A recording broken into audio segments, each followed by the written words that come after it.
Hello, everybody, and welcome to the Tardis on live on this Friday night. I hope this he is well. I hope you are all well.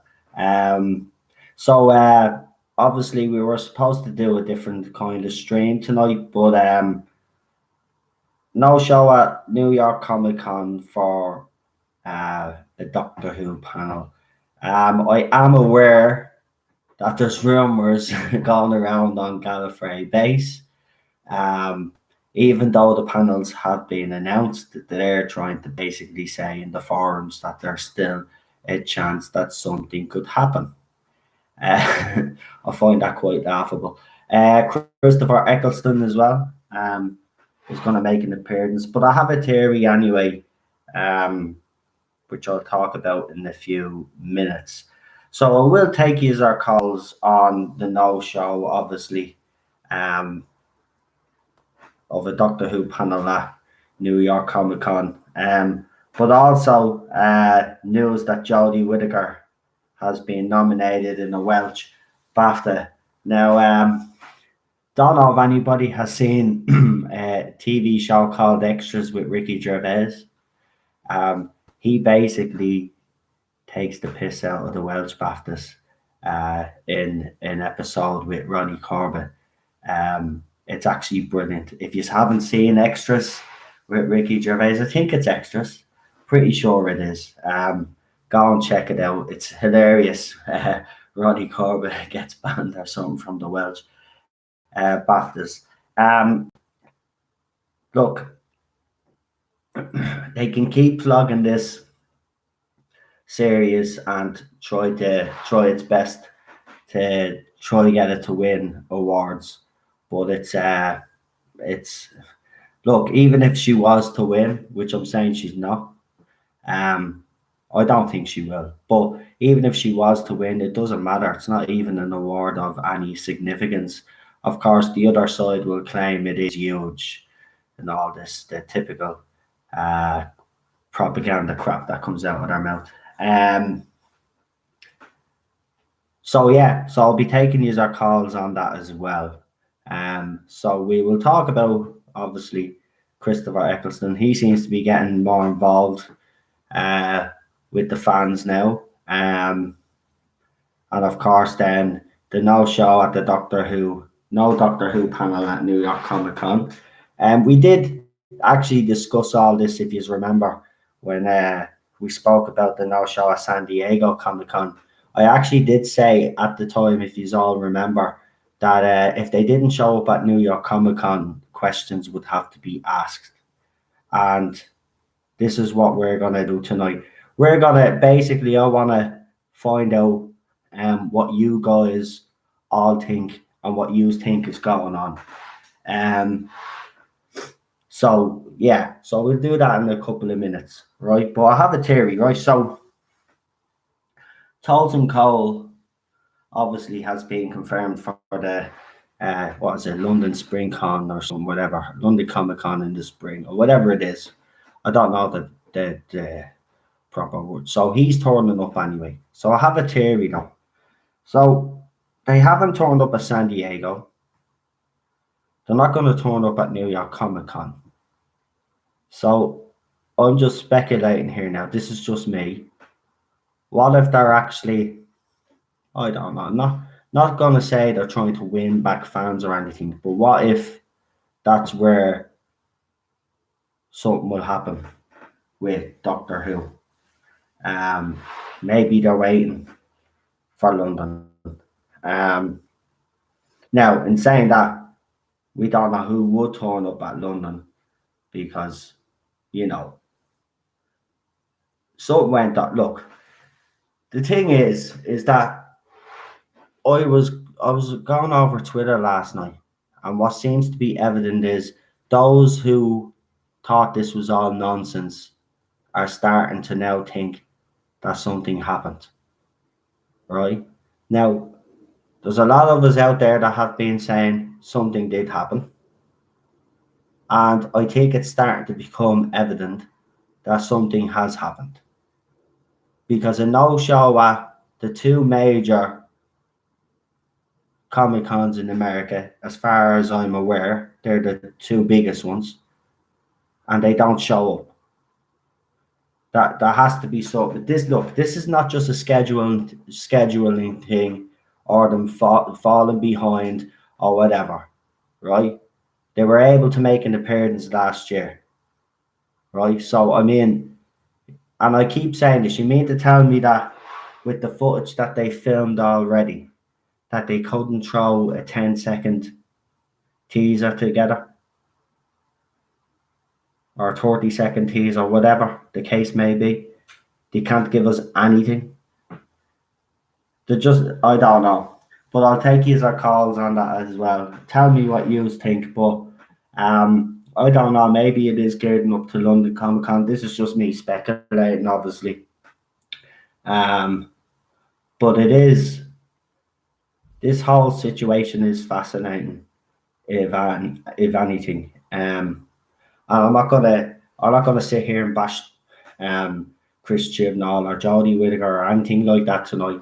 We're just gonna have a rational conversation about what we think and what you guys think is going on, because there's certainly something, right? I mean, what more evidence does the other side need to know that something is quite not right? Um, Also, yeah, I wanted to do something. So, yeah, I have to just get my Twitter up because I want to get this right. So I was asked earlier on if I could give a shout out for. I'll tell you what it is now.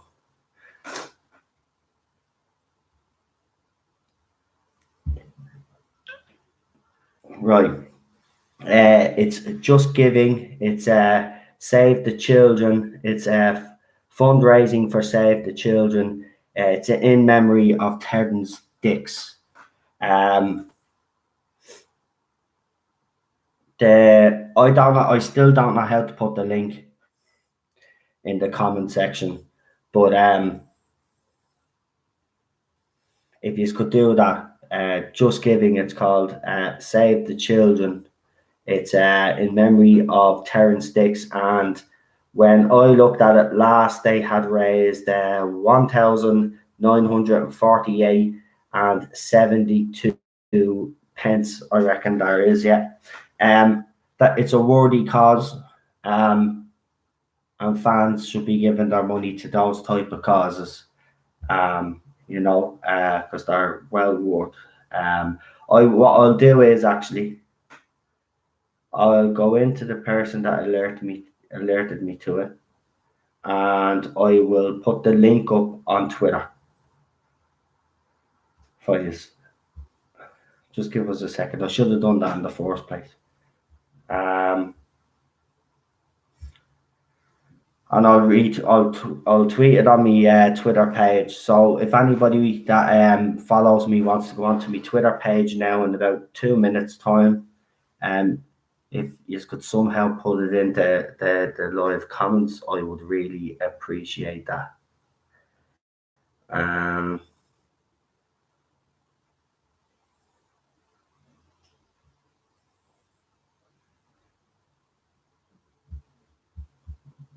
Right, it's there now.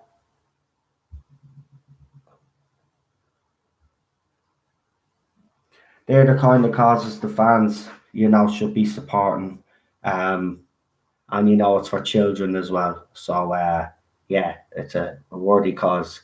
That was a starry-eyed girl on Twitter that asked me to give that shout out. So no problem at all. Like, yeah, I'll do it again. If you have any more worthy causes, or anybody has any more worthy causes that wants a shout out, no problem at all. I'm just seeing all these Boris Johnson memes going around. There is some funny ones, but I'm actually kind of getting sick and tired of all this crap. It's either Brexit or it's Trump. Can we not just live and let live? Like, I don't know. Gets worse. Right, I'm gonna do the usual shout outs and then I will get you all on. I have a new setup for the calls, so the first call is going to be a bit of an experiment. Hopefully, I can get the sound right. I hope you can all actually hear me as well. Um, so if you can all hear me fine, just let me know, and I will give the usual shout outs. So we have Bull, the Last Time Lord, Blue Bonnet Hoovian, Stephen Cassidy, Rocket Runner, Gary, and Barry is here as well. We have, who else have we got? We've got John Guggen is here as well. We've got Daniel. We've got This is Not My Doctor Who is here as well. Peter Davison is here as well. We have geek named Joel. Lindsay is here. Renee is here. Raymond is here. The Doctor AC is here. Dane is here. Um, Let me see who else. We've got Yvette, Jack, Barry is here as well. We've got Paul here, and I think we are up to date. I know Milan reviews, Super John also, and High Desert 004. Yes, we've caught up. We've caught up. Right, so I have a new setup for the calls, so hopefully you'll be able to hear the calls a little crystal clear. As you can see, I don't have the earphones in. If there is a bit of an echo, I will turn the sound down. Let me know if it is too high. And also, when you hear the first call, you guys will be the judge to let me know if it's too high or too low. Let me know as well. I have a little trick up my sleeve and hopefully it works. I see the True Hoovian has just popped in as well, and the Doctor aka me is here also. So, as I said, for anybody that's come in late, we're going to discuss obviously Jodie Whittaker's nomination at the Welsh BAFTAs and also the no show at New York Comic Con. I am aware that there is rumors flying about. Um, it's probably has to be desperation. Oh, and Ryan Morrissey is here as well. How did I miss Ryan Morrissey? Oh my God. Sorry about that, Ryan. Um, so yeah, so we'll just get straight into it actually. Um, this is going to be fun tonight. Um, so where is my list actually? Right, I know there's loads of callers to come on, so what I'm going to do is I'm going to be fair tonight. Everybody is going to get, I think, 15 minutes each. I think is fair.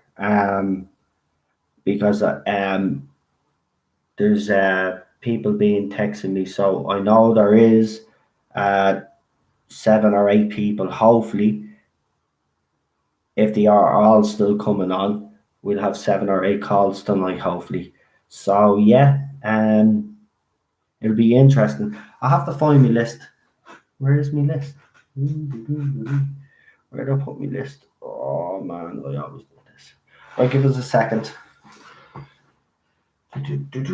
List.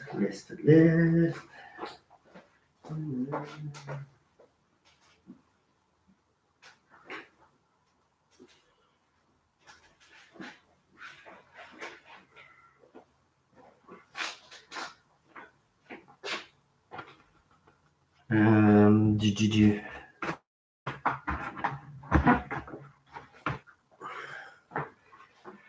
Oh, there's a pen. Right, we'll have to do this again, I think, because I don't. Hold on, I'll tell you now. Right, who definitely wants to come on tonight and chat?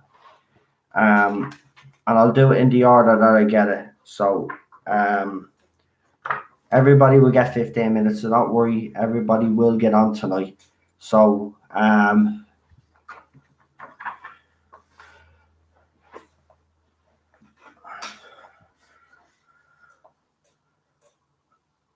Right, we've got.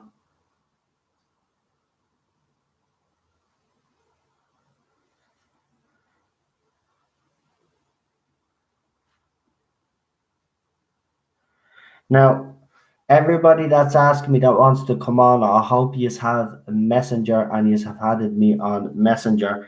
If you haven't, you will have to add me on messenger and I will bring you on as soon as you have messenger. No, Glenn, Manchester United, Crest, if you haven't added me.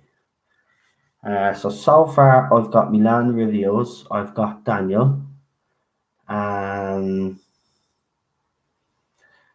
Neil,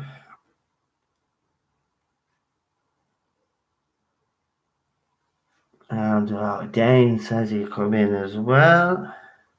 Just make sure now you are on and you have added me. Because if you haven't added me, you will have to add me, and then obviously, right.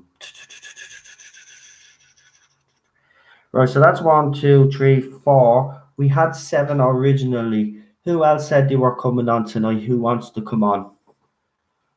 I want to at least get 7 people that will come on tonight. We want to get different opinions tonight. So Milan Review says you've got Messenger, so I'll put a tick beside you, and we know Daniel has, and I know Neil has. Dane, I don't know if you have added me on Messenger. If you haven't, add me and I'll still leave you on the list. You don't have Messenger. Okay. Well, if you want to add Messenger, I will bring you on. No problem. Anybody else want to come on? There might be an appearance from Stephen Griffiths at some point. I was speaking to him today. So he may make an appearance tonight. We'll have to see. Actually, maybe I should actually send him the link. That would be a good idea, wouldn't it? Oh, I already have. Okay. You do have Messenger. Okay. Well, type this name in. I'll type it down in the comment section so you can see it.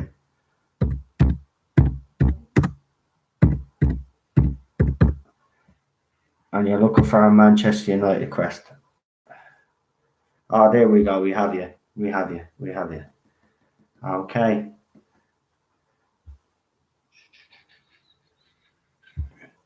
Right, we have you. So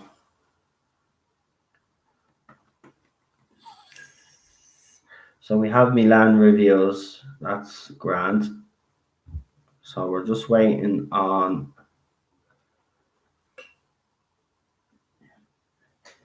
Yeah, it's grand. It's grand. Don't forget to give the video a like.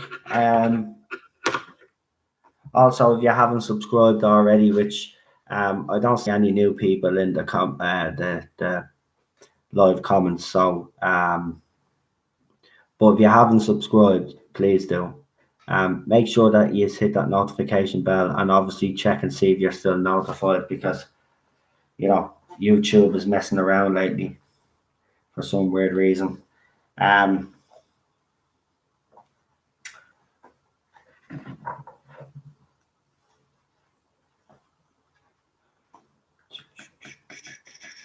So Milan Reviews is just getting his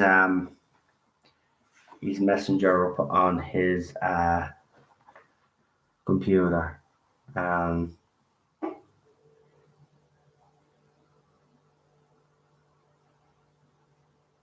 Oh yeah, I should actually mention that. Actually, Ryan, thanks. We have 2 groups. Obviously, Ryan is one of me admins on the group. It's we have 2 groups. The Tardis Zone, the classic years, and Tardis Zone 2005 present. Now, listen, these groups that we've set up, there isn't any problems in these groups whatsoever, right? Now, we do allow both sides to have an opinion. Now, since we've had the groups up, nothing has actually happened because, there is a mutual respect for everybody's opinion in the group. So if you are going to join those groups, remember that we're not going to tolerate any messing. And I take pride in the classic group, especially because the classic group is the group with the most members, and it's the group that I set up first. It's got over 900 members. So if you want to join them, the Tardis Zone, the classic years, and obviously the Tardis Zone 2005 to present, it's on Facebook. There's always one or two thumbs down. Yeah, there's even me videos. I don't really care. To be honest with you. Also, yeah, actually, I just want to say something as well. So those, that I was the last time I was talking, just I was telling you that I was having a few problems. Well, I've decided now from now on, I've just blocked everybody that's been causing me any grief because do you know what? I can't be arsed anymore. I've got better things to be doing than to be worrying about who's saying what about me. But that also brings me to another point, and I know people mean well here, and please don't take this the wrong way. Some of you are coming and telling me what certain YouTubers or people are saying about me on Twitter or whatever. I really don't care. And I'd rather you didn't tell me. And also, if you wouldn't mind, I'd rather if you didn't go and defend me, you know what I mean? Just leave it be. Because what happens is then if you all go then and start attacking that person, then they start making more videos about me. And I don't want that. I don't want it to escalate any further. So please, if you wouldn't mind doing that, just I'm a big boy, I can handle myself. So what I'm trying to say is just let me deal with it. And I will deal with it, trust me. But I just don't want any more grief. So I've gotten rid of the people that have been wrecking me head, basically. Um, so look, that's the way it's gonna go. I'm just gonna move forward now. And yeah, I don't care what anybody says now. You know what I mean? I had a bit of a lull during the week, I'm not gonna lie. But I'm ready to go again. Got a bit of a rest, and you know, I've kind of had a bit of time to think. So and a lot of you came out and supported me as well. So I know I'm not alone. So I'll keep going. They won't silence me anyway. Let's just put it that way. Um, so yeah, right. I don't know if Milan review said if they're ready. Um, I'm not calling anybody out in particular. I'm just saying, I know people like to send me stuff because obviously they genuinely care about what people are saying about me. But the thing about it is, if you're sending me that, you know what I mean? It's kind of, I'm not saying these are egging me on, but people know that can only sit on something for so long, and then I'll say something, and I don't want to be keep doing that either because that's not the kind of person I am. You know what I mean? I didn't set up this YouTube channel to kind of be fighting with other YouTubers anyway. You know what I mean? I just want to do what I do and try to be different than any other YouTuber out there. Hence why I'm going to be doing these calls. So if Milan Reviews is ready, I am going to take the first call. Are you ready there? But I'll text you on Messenger to see if you're ready. If you're ready, I'll ring you.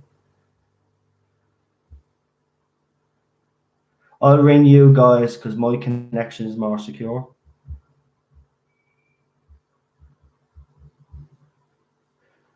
Now, do me a favor as well, please.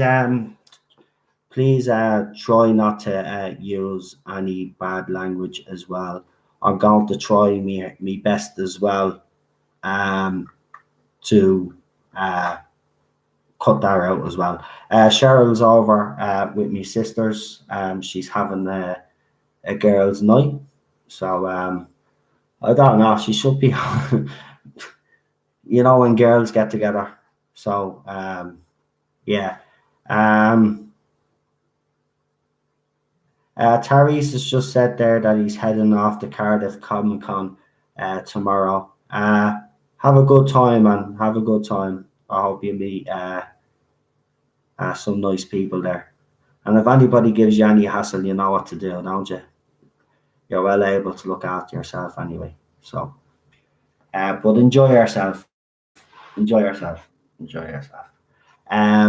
Right, so I'm going to hold on, is Milan Reviews ready now? I'm going to text you there now. If you're not ready, what I'll do is I'll just bump you down the list.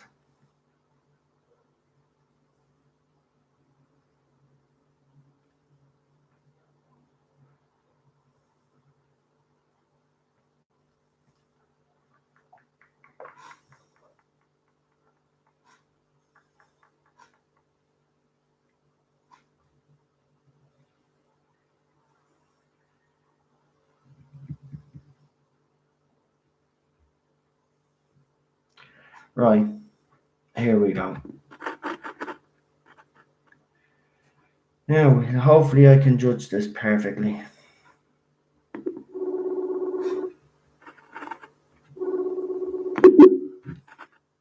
Hello. Hello, can you hear me? Yeah? Yeah, I can hear you. Okay, guys, I just need to know, just before we start the call, I just want to see if this is loud enough. Guys, can you hear him loud and clear? They hopefully should. Okay, right. Sounds good. Okay, so I just want to hear your thoughts on obviously I spoke a little bit about the no show at New York Comic Con. What are your feelings on that? I'm not sure really. I'm not even sure you're talking about New York Comic Con, did you say? Yeah, New York Comic Con, yeah. I haven't really heard about that recently. Kind of I'm in my own little bubble this past few days. All right. Well, apparently the schedule was released, and there's going to be no panel, Doctor Who panel at New York Comic Con. That's probably because they're too afraid to go on there. Yeah, probably is the case. Thoughts on Jodie Whittaker being nominated for a Welsh BAFTA? I feel like they're only doing it because they're scared of being labelled as sexist for not doing so. Yeah, that's a fair point. I've actually seen who she's up against. I personally don't think she'll win, but neither. Yeah, what did you do? Obviously, Christopher Eccleston is going to be there. Oh, that's nice. Yeah, he's going to New York Comic Con. So that should be good for the fans. Anything else you'd like to say? Yeah, really.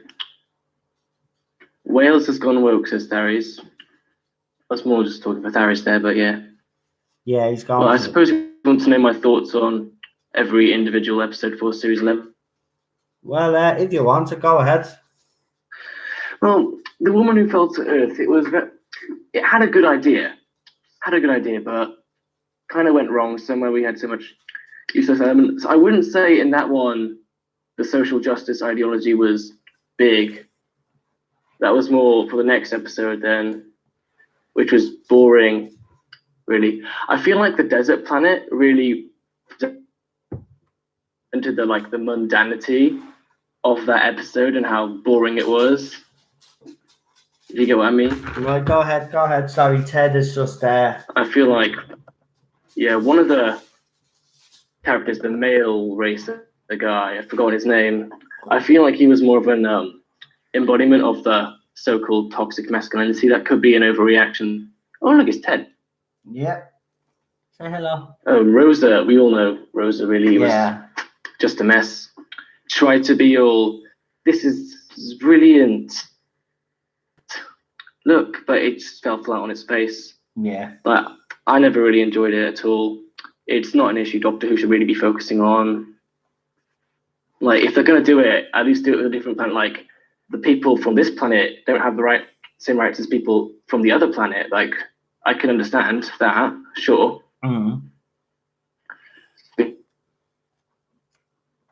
Yeah, the one bus scene, but that's also ruined by that awful pop music. Yeah, it was actually. Arachnids in the UK, yeah.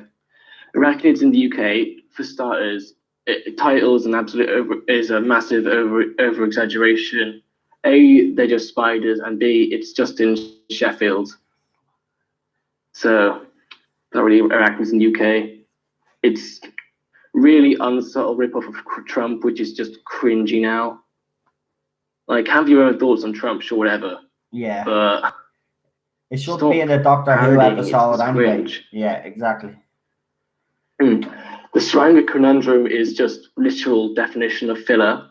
Yeah. Demons of the Punjab. Yeah. I can see what it was going for. I mean, partition of India and stuff, like, that specific era of history, like 20th century, really interests me. But then again, it wasn't really anything good about Yat. Like, it didn't really help Yas's character development at all, really. It was just, look, Yas. Yeah, true. Yas is from this background. Look, guys. What arcs okay next? Kablam, I quite liked, but I mean, I'm going with the mainstream opinion here that, well, not really mainstream. The mainstream opinion is it's good because woke. But anyway, with what the real fans think is that it's good by Series 11 standards, really. Had it been in the RTD or Moffat eras, it wouldn't be good at all. It would be one of the lowest rated episodes. It would be down there with Fear Her or Hellbent, whatever your opinions of Hellbent are. Yeah, I don't like Hellbent myself. So. What episode came next? I can barely remember now. Witchfinders was just a mess. I never really bought the idea that the Doctor would be that woman were treated this way when when the Doctor's a time traveler who's been around the universe, but they didn't know about misogyny and stuff. I'm not really. I don't buy that. Yeah, I agree, 100%. It's been a disaster. What did you think of Resolution? Oh my God, Resolution! It was a mess. It was trying to rip off Venom. Some parts of it were. Oh God, there's so much wrong with it though. It didn't really do a good job at setting the future arc though, at all, in my opinion. I mean, what do I know? But it never really hinted onto anything. It was just like, it's wrapped up in a neat little bow now. No impending Dalek invasion as like a little plot twist cliffhanger at the end, like what Channel Pop, I believe, suggested. Something like that. I like how it introduced Ryan's dad, but it made him out to be a bit of a dick for leaving and stuff. Yeah. Yeah, but I think that was the whole point. Because it was just it's just these type of politics that they're doing, and it's like, you know, single fathers or strange fathers bad. You know, it's like not all men are bad. You know what I mean? Like, it's the same. Like, where was the balance though? Where was the evil women? You know, like if you're gonna do something like that, you have to have balance, and there's never balance. Exactly. There's not balance under Chris Chibnall. There's just one way of going with things. What are your hopes? Can I ask you? Yeah, go on. Go ahead. Sorry. Go ahead. Sorry. Go ahead. So, say if you replaced all the white male minority person, they'd be calling us out. They'd be calling us racist, misogynists, homophobes, bigots, basically. You get the idea. Yeah. However, it's fine to use a straight white male. I don't understand that at all. It's just a really dumb agenda. Yeah. What was I going to say to you? What are your hopes for Series 12? Do you care anymore, or are you going to watch to see how it unfolds, or are you going to boycott Series 12? What are your thoughts on it? I'm probably going to watch it so I can just have a good laugh at it and and kind of tear it apart really, Right. and use this as another way to say this is the shit they're doing in Doctor Who. Like, stop it. Mm. And also, the thing I'm excited for is to see if the rumors are true. That's the only thing I want to see. I want to see Jodie regenerate. Yeah. Yeah. I think a lot of fans are Jodie saying. regenerating will be like the number one memory of Series 12. All will be forgiven. Do you feel that strongly about it? Yeah. Yeah, I do really. I mean, I was really disappointed when I had to face the shocking realization that Star Wars: The Last Jedi was a terrible film. Mm-hmm. Yeah. And now It's Doctor a Who. shame that it's happening to all these franchises now. Yeah, it actually is. I mean, the funny thing is that there is such a huge public backlash for all of this, but they're just ignoring it, which shows an arrogance. But in the end, stuff like this will end up, you know. So there will be a movie out there that will break the camel's back, so to say. There'll be a movie that will change the direction again. We just have to wait. People are saying it could be the new Joker movie. We don't know, but there will be a movie that will come along that will change the whole path. Will change the way they go about movies because this cannot sustain itself because they're losing money that and they can Disney and everything, like they can say that they've made money. Everybody knows that they've been bumping up figures and they've been, using bots all over the place to comment on movies. Like it's all being exposed now. So I mean, and Gillette obviously losing the 8 billion too. I mean, how much more do these people need to know that the public have firmly rejected this? Nobody is against LGBT characters. Make original content for these. Again, this whole Exactly. Spider-Man business, Tom Holland. No disrespect to the young lad, right? A young lad like that is very impressionable. He's gonna basically do what his peers tell him to say and do and all this, right? Yeah. Stan Lee has come out and said, right, that Spider-Man should stay straight. Okay. Now he said also he followed up and said because you'll have people calling him a homophobe and calling me a homophobe for saying that. Well, what I will add is that Stanley said, and I agree with him 100% on this. I have no problem with any other LGBT superhero characters, but I want Spider-Man to stay the way Spider-Man is, and there's nothing wrong with that, right? I can't see why they have It's to wanting to take preserve character. what. It's wanting to preserve a character who's been historically known for those reasons. Exactly. I mean, look, if they're just going to start changing all these characters, or their sexuality or their skin color just for the sake of it, and not actually doing it for the right reasons, or not actually making original content for them, then what is the point? Because people are going to reject it because they could see right through it and they could see what you are trying to do. And I wouldn't even mind if the quality of movies were actually great. There would be as much of a fuss. Yes, there'd still be people moaning about it. But if the movies were actually good, you could win people over. But the problem is all the movies, all the TV shows they're making are absolutely terrible. Terrible. Exactly. Like, what's happened? Is there no talented writers out there anymore? Have they all just I mean, go ahead, Milan. I've always liked to come up. Sorry. No, I said go ahead, Milan. I've always like. I've always liked to come up with a theory that. I mean, I know it might sound a bit dumb, but they are actually talented writers, but they feel pressured in a way. I mean, this always doesn't stand with all writers like Chris Chibnall, Ryan Johnson. But I feel like some of them are pressured into writing a woke story for ideological reasons.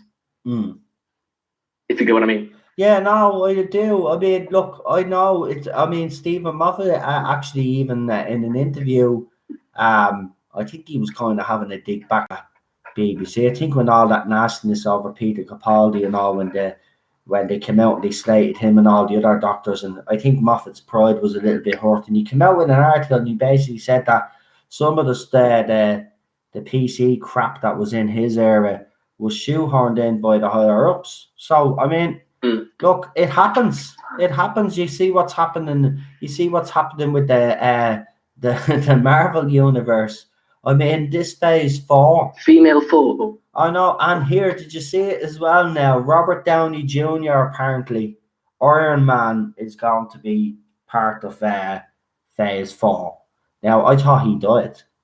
What? Yeah. No, he had a good send-off in Endgame. He does indeed. Well, apparently he's coming back. I've seen it all over Twitter. So, yeah. That's the most Stephen Moffat thing of them to do.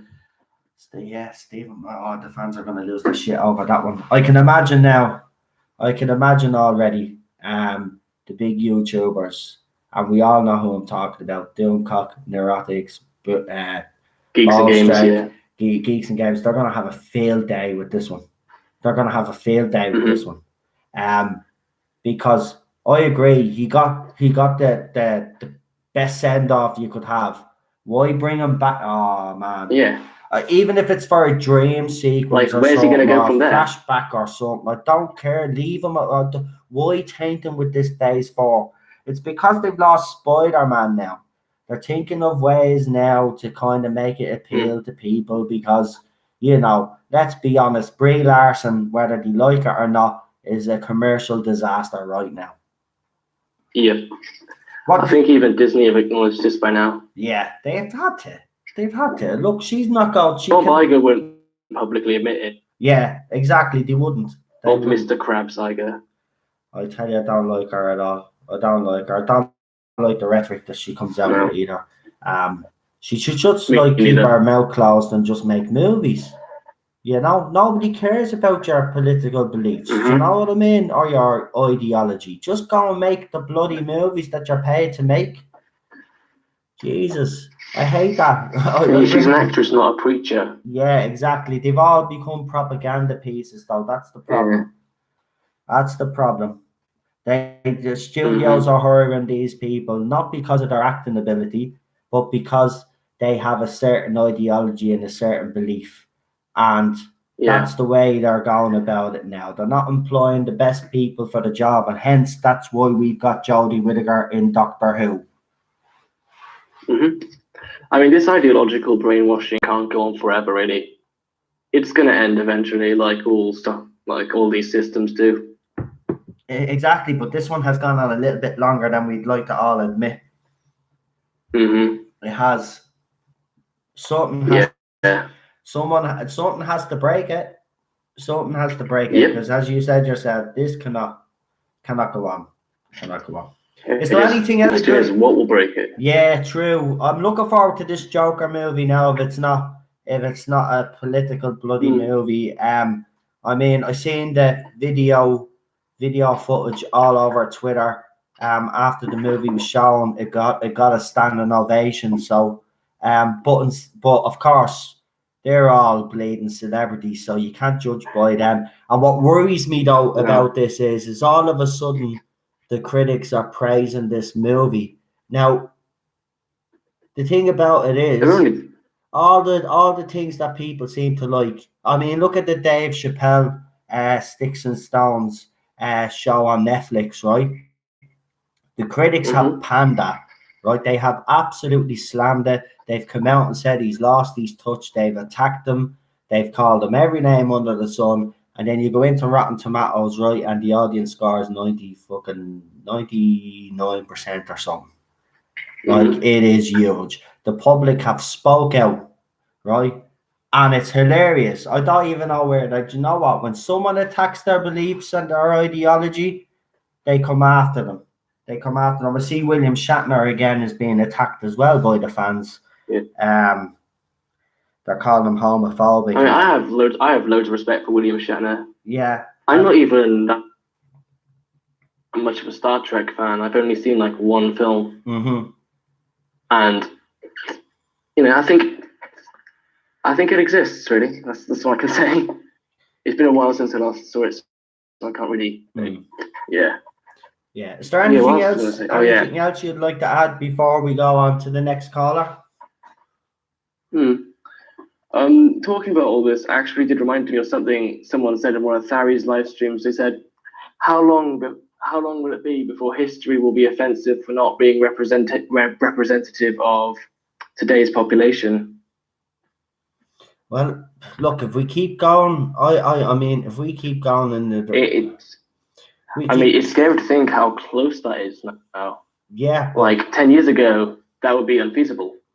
yeah. This is what I can't understand. 10 years ago, none of this would be happening. No. Society just skewed into this path. You know, do you know what I think happened? I said this a long, long time ago. This can be traced all the way back. Right? People say it started in 2016. I would go further and I would say it started, and some people were probably not like me for saying this, but this is when I think it all happened. I think it happened after 9/11, and I'll tell you why. Now, this is not a big The conspiracy 21st thing, century is one big shit right? show. Here, that event, right? Loads of things happened after that event, right? You had hysteria, you had paranoia, but also you had groups coming out of all this, right? You had radical groups then come out of it. Then they all evolved then into female feminist radical groups come out, and then you had all these Me Too. Everything is stems back because it all changed after 9/11. The whole world completely changed. Society completely changed. Everybody was paranoid. You weren't allowed a different opinion. Your opinion was censored. And now it's happening again. But this time, instead of actually hiding it, right, they're actually blatantly doing it in front of our faces now, right? And they don't give a shit. They don't give a, oh, I cursed. I broke me rule. They don't give a crap, right? And look, I mean, this, we're going backwards as a society. We're going backwards, yeah. We're going backwards. 9/11 was the big turning point. Yeah, we're going backwards now. I mean, we continue this trend, right? You look at the rhetoric that the left side is to say.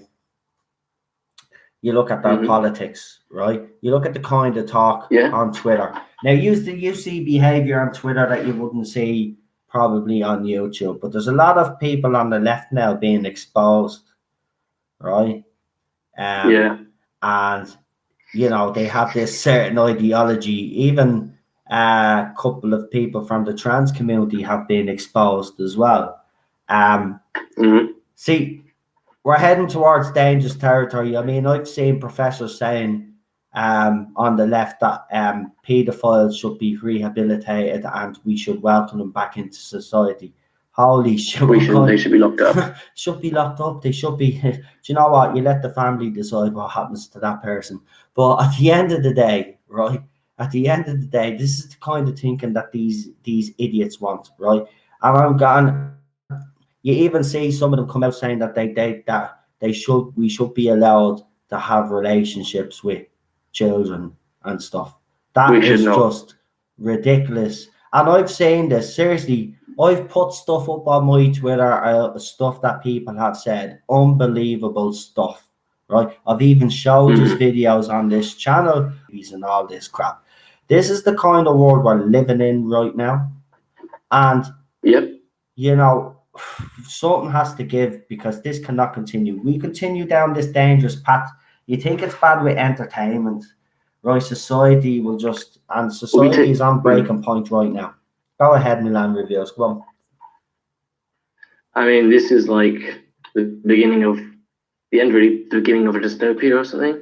All thanks to what happened in 2001, which was the event that ruined the 21st century. I mean, so we think I've been alive for all the 21st century so far, and this is what all my life's been. Yeah. I mean, it's big chaos. Yeah. I mean, obviously, I grew up in the 80s and the 90s, and I'm telling you, compared to, even though you had the Cold War threat in the 80s, and, you know, the 90s, you know, the 90s were okay. They weren't, I'm not going to say they were, I thought the 80s personally It looked like it was fun. But it was a lot, seriously, it was a lot safer. You were allowed to have an opinion. Yeah, people wouldn't agree with you, but they wouldn't be bloody going after you and your family and all this. It's just there just seems to be a mob mentality right now. This is why I say we're going backwards, because that's the way humans used to behave thousands of mob mentality. Mm-hmm. And we don't need to be going back. We're supposed to be civilized human beings, for God's sake. Mm-hmm. We should aim to be a civilized civilization like the Time Lords before woke Doctor Who, where they were commenting about the male ego. That's it. That's it. I agree with you 100%. Right, I'm gonna go and get the next caller on Milan Reviews. Thank you for coming on. First time caller also, if I'm correct. Yeah. I will put you down on the list again if you would like to come on some other night. So if that's okay, you can come on anytime you want. Nice to have you. Go ahead. Yeah, I won't. Some nights will be difficult though because of school and stuff like that. No problem. No problem. Yeah, but yeah, been nice talking to you now. No problem. Been nice talking to you as well. Talk to you soon. Have a great weekend. Talk to you soon. All right. Goodbye. Good night. You too. See ya. See ya. Bye bye. And that was Milan Reviews. Well done. That was a great call. I'm just gonna see Michelle Minks is here. I'm just gonna see if there's Peter Davison is here as well. Chuckzilla as well. I seen popped into the conversation as well. So we will take the next call, and if I remember correctly, if I have it down on the list. No. Do you know what? Cheryl is always good at this. Should have put something in the bleeding yoke. Where did I put the bleeding names? Right. Where's it gone? I've lost me marbles.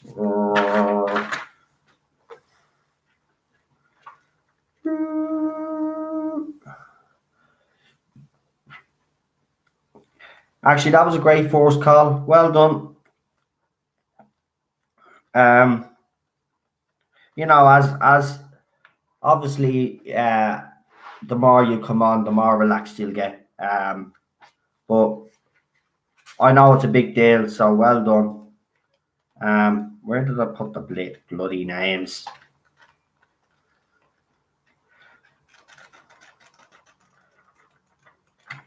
Right. Oh, there we go. Right, so we got Daniel next. Daniel is next, and then we'll have Neil on then after Daniel. So we will get Daniel on. I'll just give him a text there and see if he's ready.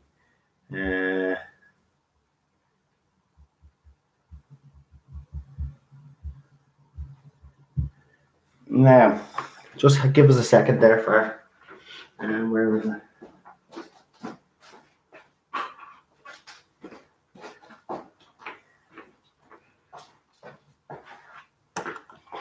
Right, hold on, 20 minutes. 15, 20 minutes. We'll leave that in. Right, let me see. But yeah, right, Daniel's ready. As we said, we'll here we go again anyway. We'll get this going. Right.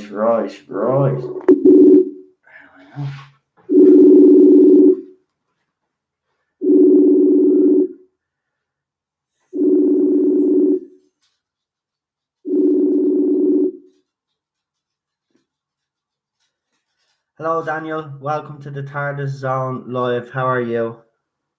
I'm alright. How are you? I'm not too bad, my friend. I'm not too bad.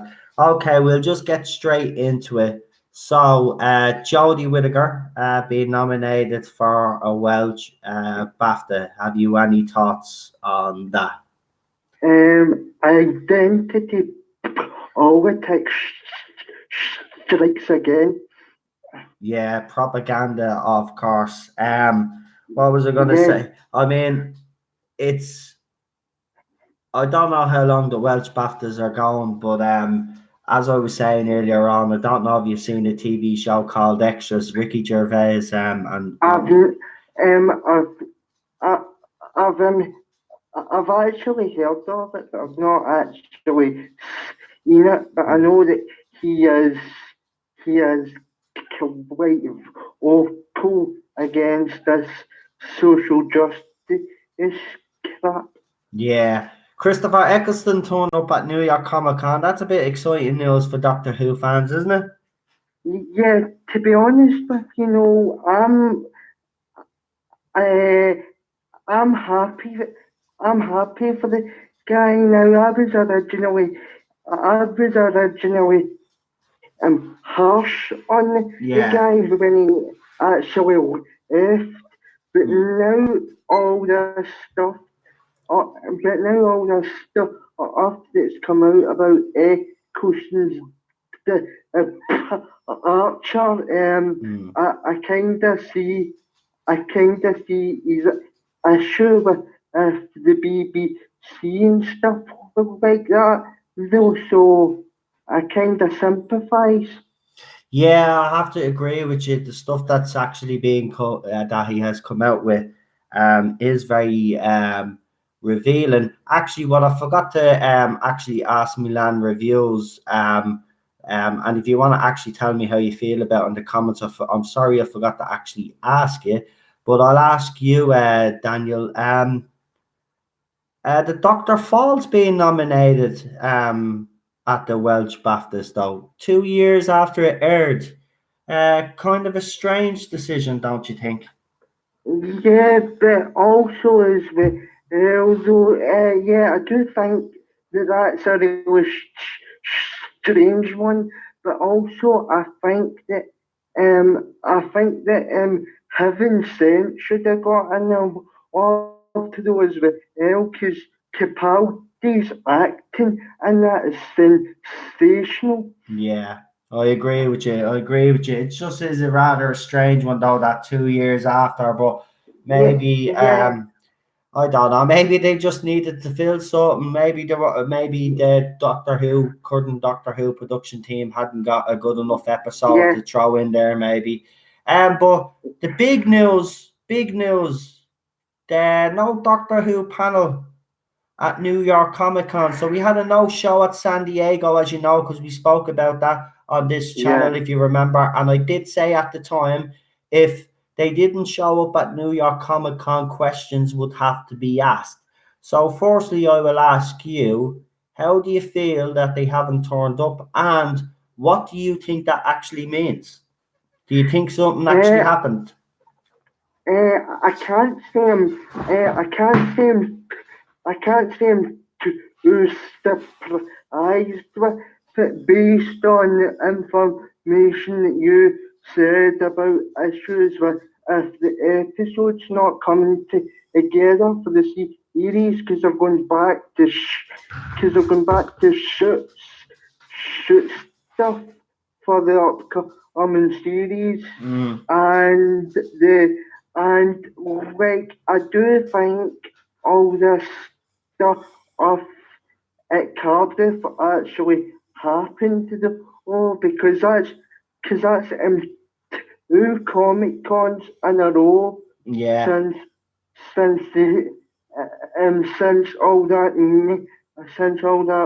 was actually suggested. yeah. So two Comic Cons and Chibnall and Attica both don't show up though. So yeah, I do think something happened. Yeah, it is actually kind of strange, isn't it, that there still hasn't been any public appearance by Whittaker or Chibnall. Now, some fans have suggested because Chibnall put out a statement about Terence Dix that that meant that he was still showrunner. That, as I have said already, that's just like the Radio Times article. It's just baseless. It's not. There's no fact whatsoever with that statement because that is a fellow, as I have said, that is a fellow writer a guy that would have been inspired by Terence Dix writing a statement. That doesn't actually mean that he's working a showrunner. So, I've heard that going around. If people still deny that something that nothing happened in Cardiff, you have to open your eyes. Come on, guys. You have to open your eyes. As Daniel has said, if you miss two of the big major cons in America, right, which I think they are, right, you miss them and Yeah, you do a exactly. pre-recording one, and there's rumors that there might be pre-record in New York, right? That's not good enough, though. That's not good enough. Also, What are they going to say um, this time? Oh, we're still filming, we're still filming, we're still filming. When are we going to uh, actually get Series 12? That's another question that um, needs to be asked. Also as well, although Jodie Whittaker and Chris Chibnall have still remained pretty silent, if you know what I mean. There's nothing that's come out the mouths of either of them, or really any of the companions, apart from the Ocean Coal situation, but everything else, though none of the cast seem excited or actually promoting the new series. Yeah, I agree with you. It's very odd. It's very odd that nothing, not even a teaser trailer. It is. It's odd. Um, I mean, anything else to add? Actually, Yeah, yeah, because like even though Pete McTeague is actually temporary showrunner, I still think because he's because he's kind of he's he's kind of picking up Chibnall's soul act, though it's not really going to make any difference who was put in charge as temporary showrunner. It's still going to be a horrific series to actually sit down and actually see all the episodes. no, I agree with you. It's actually interesting because P has actually, directed the trailer for Series For 26. the eighth season 26. Yeah, I've seen that. I was actually quite good, Yeah, to be so honest. it's unusual because if I'm correct in saying, would that not be up to Chris Chibnall to do that because he's the current showrunner, or he's supposed to be the current showrunner?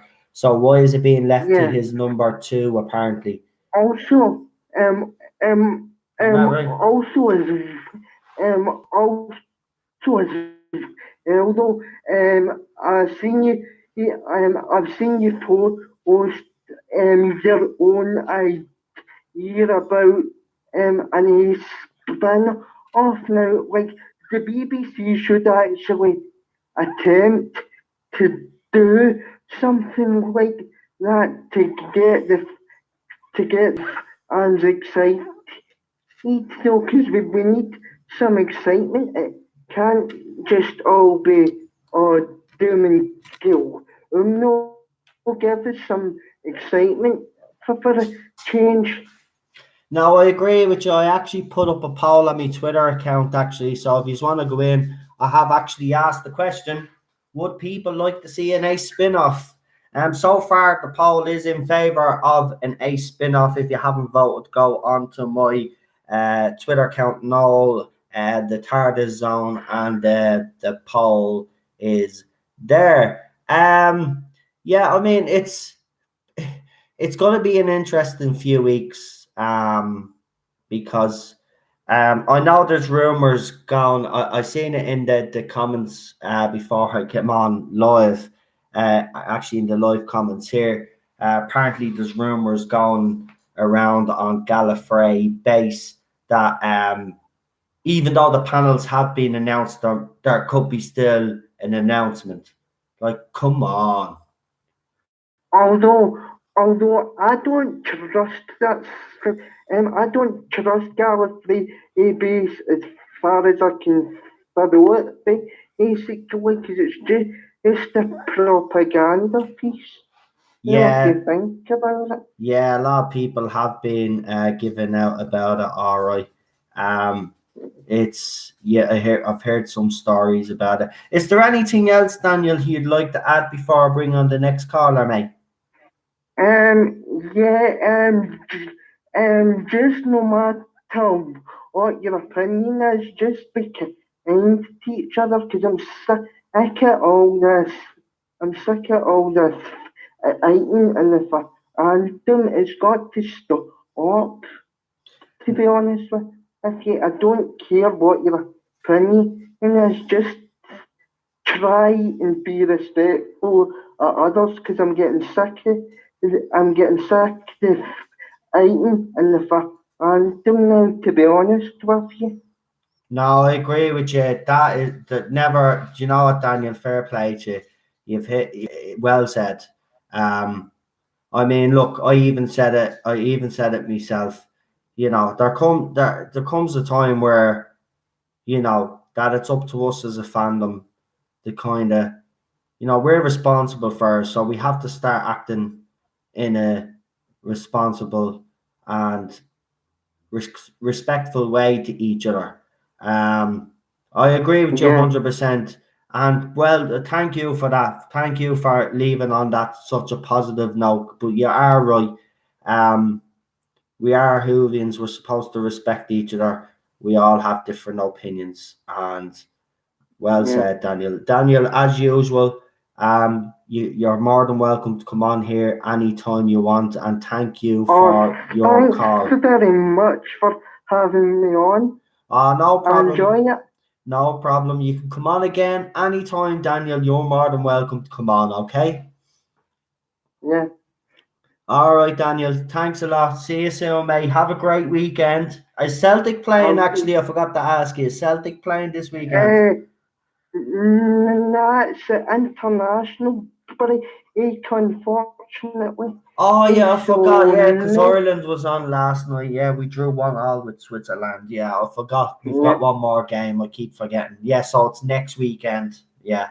yeah, Right, go on then. I'll talk to you soon, mate. You have a great weekend anyway, right? yeah. Have a great weekend, mate. You too. Go on. I'll talk to you. Sure, I'll talk to you on Twitter over the weekend anyway, yeah? Okay, mate. See ya, buddy. See ya. And that was Daniel, everybody. Great call, Daniel.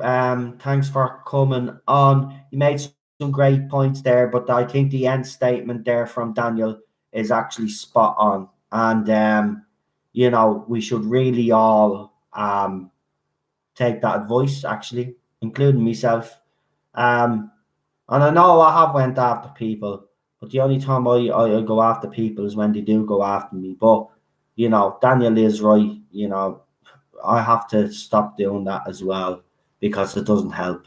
You know what I mean? So well done, Daniel. Thanks for coming on again as usual. And I'm gonna have now. I know who's coming on next. So just gonna text and see.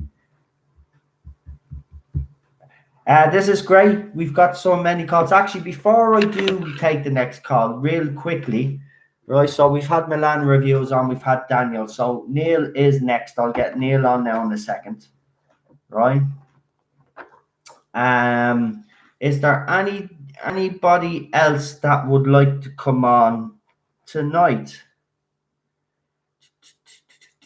I'll wait for a couple of seconds. Do me a favor, actually. How many is watching? Because I have to have. By the way, the live chat has actually gone on this side again, so I've had to have the pop-up chat up. 38 people watching. If you like if you like what you are hearing right now from the fans, the Doctor Who fans, please give the video a like. Also, if you haven't subscribed to the channel, please do. If you don't like what the fans are saying, you can leave like someone left. Even if you don't like what the fans are saying, give the video a thumbs down. Doesn't bother me at all. But yeah, some great calls so far, some great points. So if anybody else would like to come on and chat, let me know, and I'll write you down before I take the next call, so I can keep flowing, keep the flow going.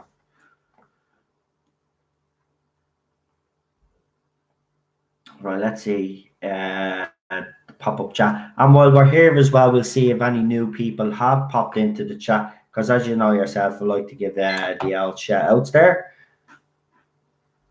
Right, who have we got? Right.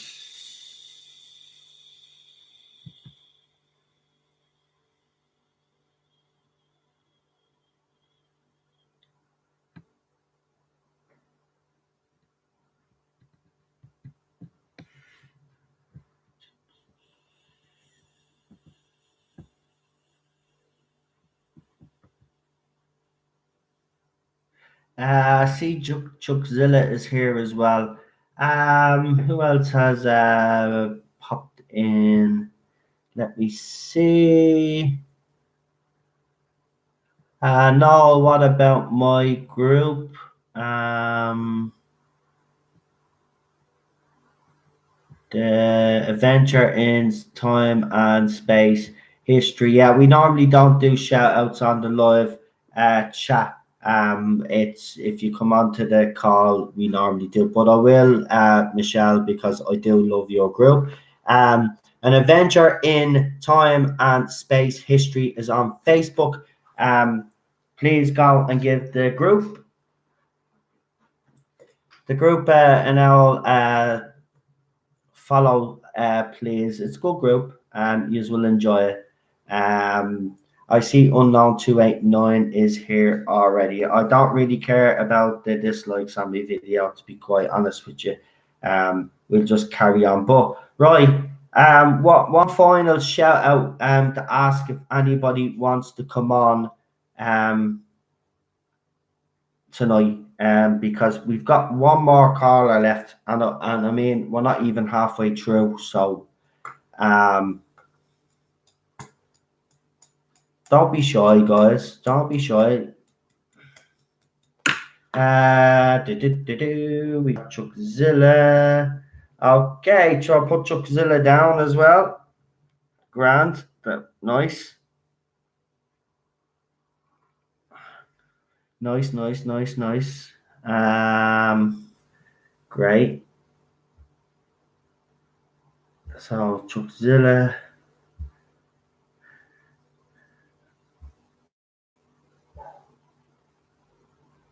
Grant, I have you there, mate. I have to get Neil on first. No, Neil on first. I'm not Neil. No, I get confused.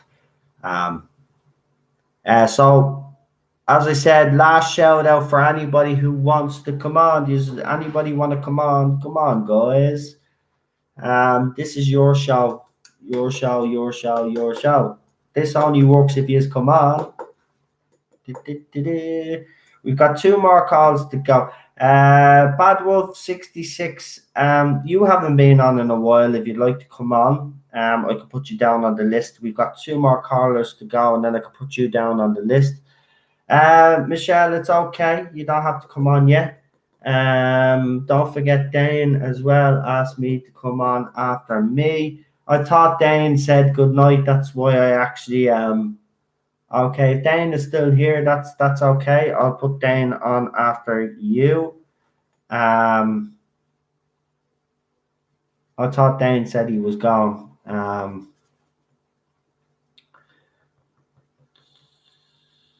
could, but not enough lagers yet. You might bite me now, says Extra Spice Mikey.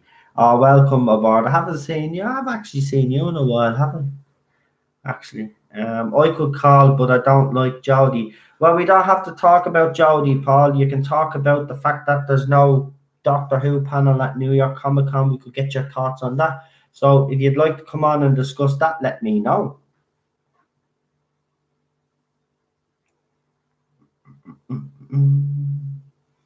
And then we'll get the next caller on. So I could call in then for a few minutes. Grant, so I'll put you down as well. So That's a good. And I'll tell you what. While I'm looking, if I don't miss it on the live chat, and if anybody else wants to come on, let me know because you know. And thank you to Milan Reviews so far and Daniel for the two wonderful calls. And now we're going to bring on my next guest. Ba-ba-ba. Here we go. Here we go.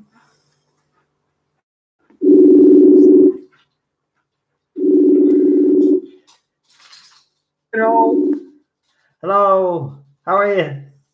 I'm not too bad, you? I'm good. I'm good. Every time Ted hears the phone ring on this, right? Because can you hear? Can everybody actually hear the callers? Fine. Yeah. Is it coming through loud and clear? It's been sounding good so far. Right, grand. Because you know what I've done actually? It's actually quite funny. So what I've done is I've took two computer speakers and I've connected them into my phone. And then I'm not using the earphones as you can see. So I've put speaker on each side of the Chromebook that has the speakers on the speakers on each side of the Chromebook.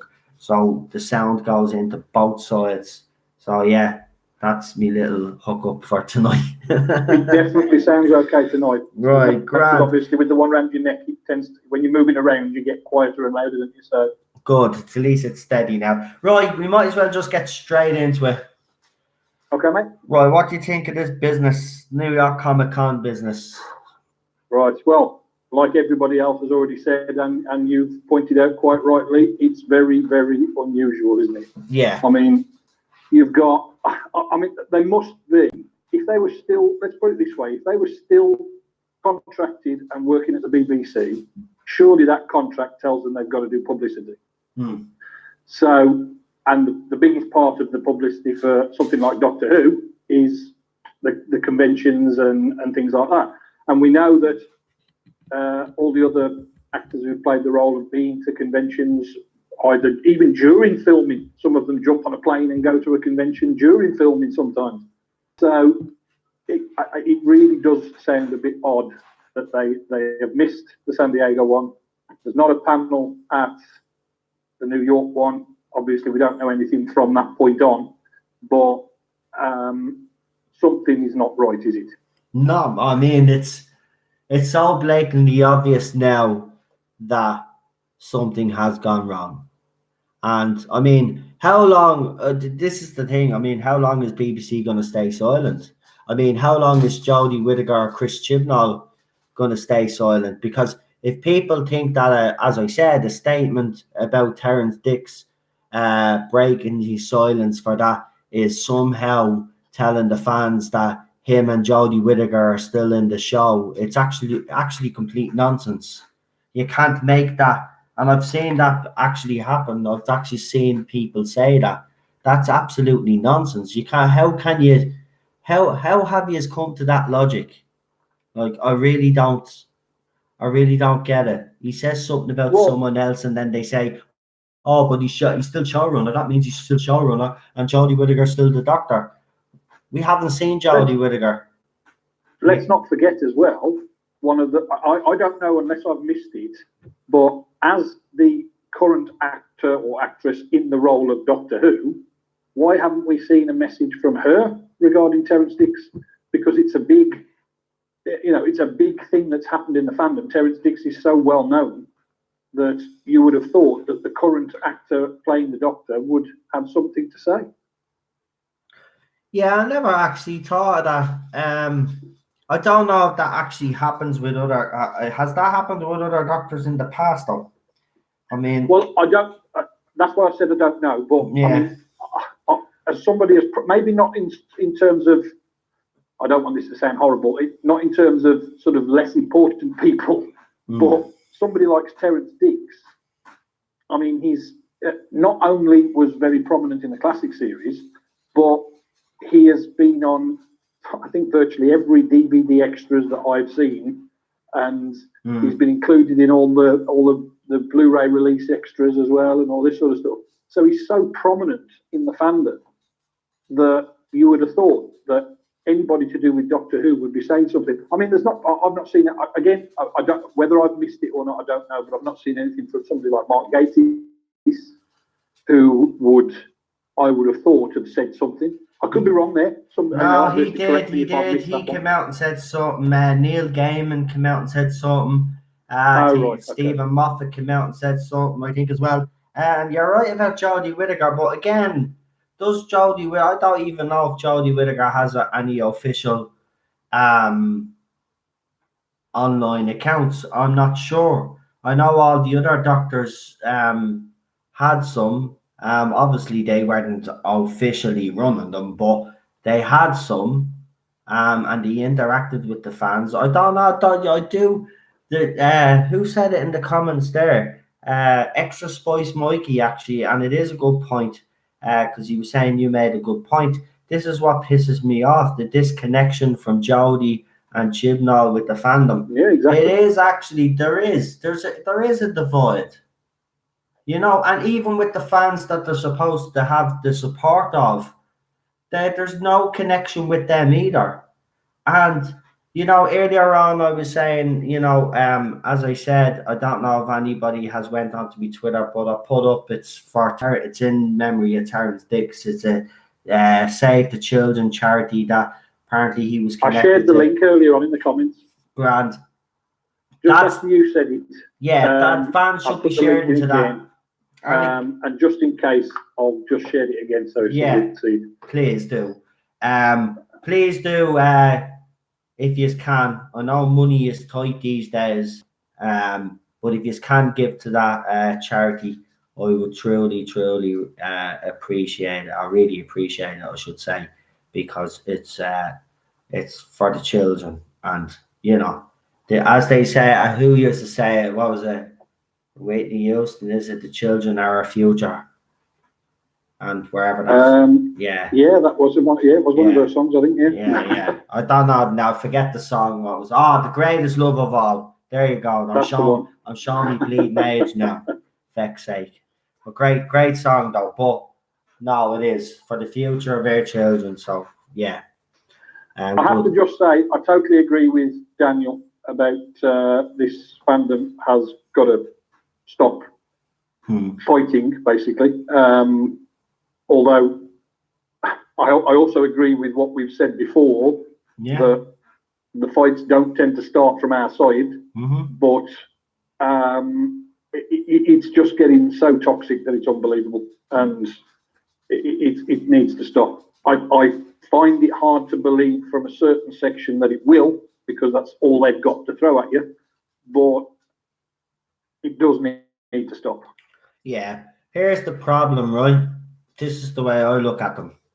They're like weeds, right? You get rid of some, but then there's always more to take its place. So I've already gotten rid of some that have already caused me bother. But don't you worry, in a couple of weeks' time, there'll be some others that'll come after me that'll take their place. That's the nature, unfortunately, of this fandom right now. But Daniel makes a good point. It is about time that all this behaviour stops. Now, I will continue to defend myself, right? That doesn't, you know what I mean? But I won't do it in the way that I've been doing it in the past. I'm going to deal with it slightly differently now. But, you know, we have to stop or there's going to be no fandom left. Do you know what I mean? The fandom is destroying itself right now. You know what I mean? The show is already in a jock. Fandom's in a jock. What, like, do you know what I mean? Do you want it to get worse? Well, we talked about this briefly off air the other night, didn't we? That, you know, it's all we seem to have to talk about at the minute is just the infighting in the fandom. And like people like you and me, and I know quite a few others, would love to just get back to talking about what's good about Doctor Who. Exactly. So, but we just end up having to keep, as you say, you have to keep defending yourself because you know there's so many that throw these insults about that you can't just sit back and take it sometimes. But, exactly. It's like, for example, when I put up a post about, I won't mention them, but 2 ladies in the fandom, right? Now,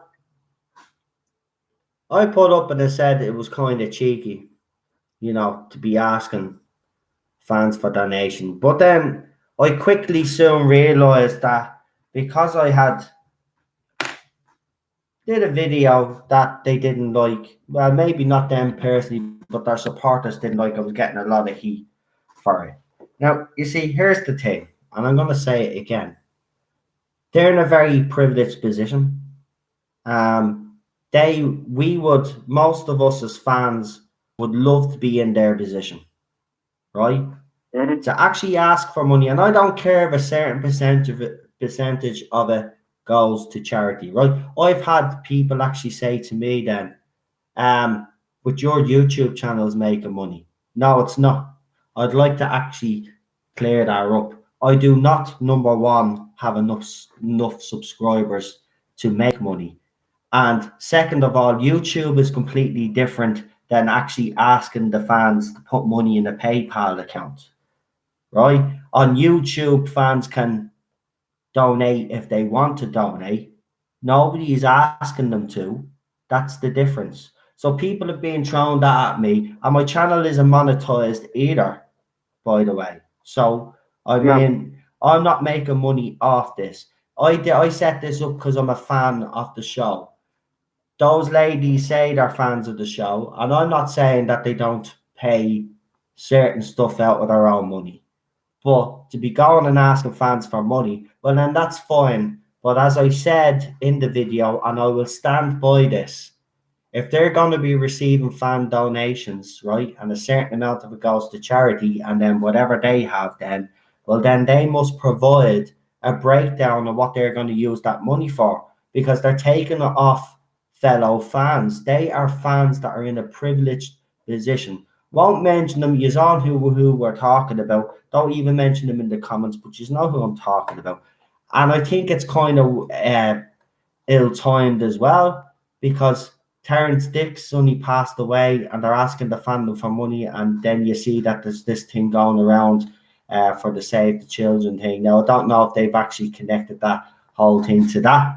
If they have, that's even more disgusting in my opinion, because you shouldn't be using anybody's death to promote yourself. And I'm not saying that's the case because I haven't actually seen it, because I obviously don't follow them. I wouldn't follow them. They have me blocked anyway. They don't like when a male has a different opinion about the show. They call you sexist and misogynistic and all this crap. I'm actually sick of people like that. So I'd rather you donate to that charity, because that's it's a worthwhile cause, you know, and the money will actually go Well, to something decent. Go ahead. I had a look at the actual page on the Just Giving site, and it's been uploaded by somebody called Jonathan Dix. Right. So I'm guessing a relative of Terrence Dix somewhere. It's actually been started by somebody called Jonathan Dix. So there you go. So it's a legit. So it's definitely legit and a very worthwhile cause. Yeah. Apparently, it actually says in the description that Terrence was a long-term supporter of Save the Children. Yeah. So this is why it's been done. Yeah. So yeah, it's definitely a legit thing and a very worthwhile cause. Yeah. So yeah, it is. And as I said though, and I'll say it again to people out there, I don't make money off this channel. And as I said, if I do get to that point where this money does make, this channel does start making money, well, it'll be up to my subscribers whether they want to or not. I don't ask for money. I never have, and I wouldn't dream of asking. You don't ask fellow fans for money. They're in a privileged position already. They get free merchandise and they get to go to these conventions. Okay, they might have to pay for some of it out of their own pocket, but that's what they chose to do. It's their hobby, just like this is my hobby here, right? And they want people to pay for their hobby. I'm sorry, but if people think I'm being harsh about, I don't care anymore, because I've seen all the comments of people giving out, and they've even come out themselves with stupid statements that playing the victim again as usual, as you do. I didn't think like asking for money would have this such an effect. Well, yeah, it would, because you're a fellow fan, it's your hobby, and you have the cheek to ask people for their hard-earned cash, and you're working yourself. Get away. Get away. I don't like people like that. Don't like people like I totally agree with you, know. Totally agree. Yeah. Anything else now? Oh yeah, Christopher Eccleston obviously is gonna be at Well, New yeah, York and that's Comic going to Con. be his first appearance at one, isn't it? Yeah. he's clearly getting past his. I mean, he was obviously at one point didn't want anything to do with it because of the way he was treated at the BBC and the way things went. But he's clearly getting past that, and maybe that's the fact that he'll go to a convention. Maybe that means that they might convince him to do something for the 60th as well. Do you know what? I was thinking that myself. Wouldn't that? That would just be the icing on the cake, in my opinion. Yeah, it would. Him coming back for the 60th, because let's be honest, right? We all love John Hurt. We do, right? Great as the war doctor, but let's be honest. Everybody wanted Christopher. It would have been better with Christopher Eccleston. Everybody wanted Christopher Eccleston. And it's no disrespect to John Hurt. Brilliant part in it and all, and he wasn't wasted, but it was Chris that was supposed to be in that, in my opinion. And oh yeah, without a doubt. So hopefully for the 60th, in place of Jodie Whittaker. Yes, definitely. Yeah. Would you watch the 60th actually if Jodie Whittaker was in it? Oh, I forgot what I was going to ask you. Would you actually watch the 60th if Jodie was in it? The thing is, like I've always said to you before on these calls, and anybody who asks me about things like this, you've got to watch to have an opinion. If you don't watch it, you can't say it's terrible. So, fair point. There are a lot that have. I'd never name names, but there are a lot of people, not in here so much, but on Facebook, who I have seen say things like, "Oh no, it's the worst thing ever," but I refuse to watch it. And I say, you can't say that. You've got to try and you've got to give it a go to be able to say that it's not good. Exactly. And I was actually, when I first started to watch, I watched Series 11, and I did it with an open mind. I tried to watch the first episode, completely ignoring the fact that I didn't like the idea of the gender change. And unfortunately, the episode failed miserably, the first one. I had to continue watching the rest purely just to be able to comment on them. As you know, I've got a Facebook group myself. I was putting on ratings and reviews about every episode after every one, and I couldn't have done that if I hadn't watched the episodes. It pained me to watch the entire run of Series 11, but you have to do it if you want to have an opinion on it. Yeah, I was the same. I originally wasn't going to watch. After she was announced, I was so annoyed. I said, no, not watching.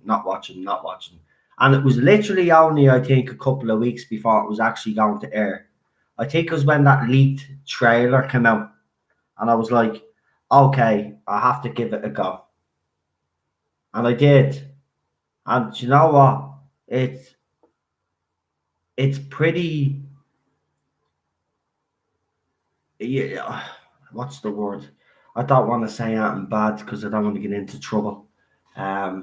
Because for me, it just didn't feel like Doctor Who. Yeah, it didn't, but it wasn't very memorable at all. Like, I'm even trying to think right now, what was the standout moment of that whole series?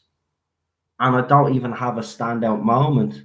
Like, there's not even where I could say, okay, yeah, that's great. Like, even the Rosa Parks moment was tainted with that stupid music. Yeah. Oh man, pop music and the bleeding. Oh, get away. I mean, when the only things that stick in my mind, obviously, are a talking frog and a guy with teeth sticking out of his face. Which, if those two things are the only things that stick in your mind about the whole series, then the series has failed. That talking frog. I mean, it wasn't even very good special effects. You know, the frog just looked so. It looked like something. I mean, people always go on about how bad the special effects were in the classic series, which we know. Yes, the budget wasn't there and the effects weren't great, but the writing was much better. And then when you've got a budget like they have now, and they put that pitiful frog on screen, it looked Kermit the Frog looked more realistic than that frog. Oh man, so funny. And you know what? We thought it couldn't get any lower than that, and it did. I mean, look, Do you know what? The fact that do you know what? This is why I I kind of laugh at the other side, and I do. I laugh a lot at the other side because the simple fact of the matter is, right? They've hyped it up. The media have hyped it up, right? They have said that this is one of the best series that we've had in years, right? They've also said like Jodie Whittaker is one of the best doctors that we've had in years. Which they were Oh, all saying after one episode, from what I yeah, remember. but here's the thing, guys. Where is your evidence to suggest that? Because, like Peter Capaldi, right, which I hate to admit, his era didn't win any awards of any real significance, if I'm correct, and neither has Jodie Whittaker. So, how is her No. era more of a success than Peter Capaldi's when both haven't managed to win major awards in years? Right? To be fair to like Chris Chibnall and Jodie Whittaker, Yeah, go on. Doctor Who hasn't been award winning for a few years. Yeah. So it's not just their series that I don't think will win awards. I mean, that talking about the Welsh BAFTAs, I've got no disrespect for the fact that it's the Welsh BAFTAs. Yeah. But to me, it seems the same as when it had that one in the Canadian. I can't remember what the actual awards were. The Canadian one that it was put up for. Yeah, that was the what was it, the NAF or something it was called. Yeah. Yeah. And it was like, it's just, well, it's got no chance of winning at any of the major ones, so we'll throw it into some minor ones somewhere and see if it can win. Yeah, but here's the thing: it's not even winning at the minor ones. Like, it's even more like, you know what I mean? They've even invented awards. Like, they've even made ones the first year that it's ever been set up, like, just to give it an award. And it's won them ones all right. But it hasn't even won an award of any significance. And even the ones that it is put into, and it's not even going to win a BAFTA. And if people think it's going to win that, isn't the TV Choice one now? She was nominated for that a few months back. If people think she's going to win that in September, I think that's the end of September or something, right? That's a clean sweep. She's lost everything. Everything. The show, even the series. I've briefly seen, I don't know all the actresses that she's up against in that category. I know I've seen a lot of the work from the I can't, what's it? Oh, I'm blanking on her name. The one who did I'll PK get it up. I have it up here. Where is it? I have it up here. I have it on my Twitter. Hold on. I'll get it up now. But even just against that actress who was in Car Share with Peter Kay, I mean, she's a very good actress, and she's been in several different things that have done really well. So, I mean, she's more of a comedy actress, but I think she has done quite a few serious roles as well. And I don't think she's got a chance just to get against that one, let alone the other two in the category. Right, she's up against Gabrielle Creevy in My Skin. We've obviously got Jodie Whittaker in Doctor Who, and then we've got Shane Gibson in Peter Kay's Car Share, and then we've got that's the one I'm talking about. Ari Thomas in Enid Lucy. It must be a Welsh drama thing or something. But yeah, there you go. So she's actually up against actually good. I know two of them, and including Jodie Whittaker. There's only one that I don't know, and that would be the one at the end. But I know the other two. She's not going to win that anyway. I mean, well, the thing is that, I mean, if it's just the actor, I mean, I'm assuming the category she's in is just purely for the actress, not for the show that they're in. Yeah. And so anybody who's watched, I mean, you might not agree, others might not agree, but I watched Peter Kay's Car Share. It was actually a very good series. Right. And so, and I think it was very, very well received, Peter Kay's Car Share. So if it's up against something like that, then I can't see how she could win anyway. Yeah. So, yeah. It's just no. I keep laughing because they kept saying that this was great, but the evidence. Let's go back over the evidence real quick. So, first episode, 10 point. We just say 11 million, right? Resolution 5.5 million, right? That's half of your audience gone, right? Also, You look at all the award ceremonies that it's been put in, right? It's won a few Mickey Mouse ones that have been made up. One in Canada, a Golden Tomato, which is off Rotten Tomatoes, which means absolutely nothing. And but you look at all the major ones that it's been snubbed by, right? Now, fair enough, as we have said, to be fair, it hasn't won major awards, but this was supposed to be better than Peter The Capaldi's groundbreaking area. series. Exactly. So if it was, and it was so groundbreaking, why hasn't this series actually won awards of merit? This was supposed to be the new beginning. This was supposed to bring Doctor Who to the next level. Even Chris Chibnall spoke about it. This is going to be unlike anything you have never seen before. Well, you're right. You gave us a pile of shite, you gobshite. Oh my God. Noel Clarke writes some clever stuff and he directs a lot of movies that he's made. He would even be a better showrunner than that bloody tosspot. I swear to good God. Do you know what? It was the worst thing to do, BBC give him that job. Yous ought to hang his heads in shame, yous bunch of bleeding clowns, yous are a bunch of clowns. And for that, people shouldn't pay their TV license because yous are a bunch of clowns. I mean, I have to agree, but Go on, you're the voice of reason. Go on. well, I was just thinking that we were going to try and steer away from that on this one tonight. So let's not go back into the rant, I don't think. But oh no, well, yeah, I'm not ranting tonight. I'm not going to rant tonight. I'm pretty calm, even though I've had about 15 cans of Red Bull. I'm fine. I'm amazed you're not floating on the ceiling. I'm fine. I'm not flying yet. Probably later on. Yeah, I mean, look, as I said, the next couple of weeks is going to be very interesting because, I mean, think so, yeah. look, something has to give. Someone,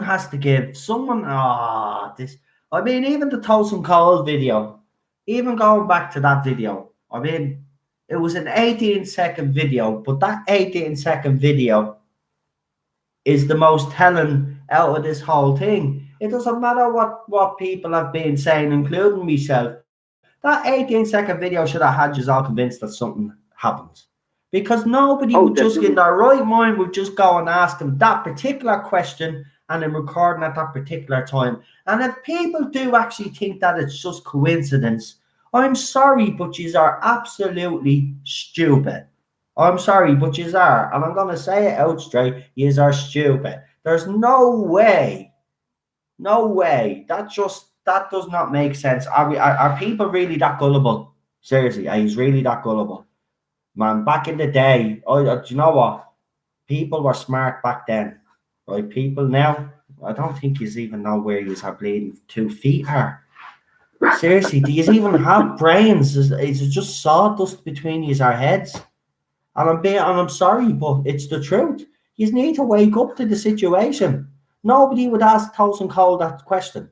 Nobody. I just want to clarify something as well, because I've noticed a few comments after I said about if you haven't watched it, you can't make a comment. I didn't mean in terms of you can't make a comment on the fact that they've changed the gender or not liking the fact that they've changed the gender of the role or anything like that. That's obviously a totally different matter. I just meant in terms of what the episodes were like. If you hadn't watched them, you couldn't really say what they were like. And that's just my opinion. And I didn't really want to, I wasn't pointing out that it was an absolute, that if you hadn't watched it, you couldn't say anything about it.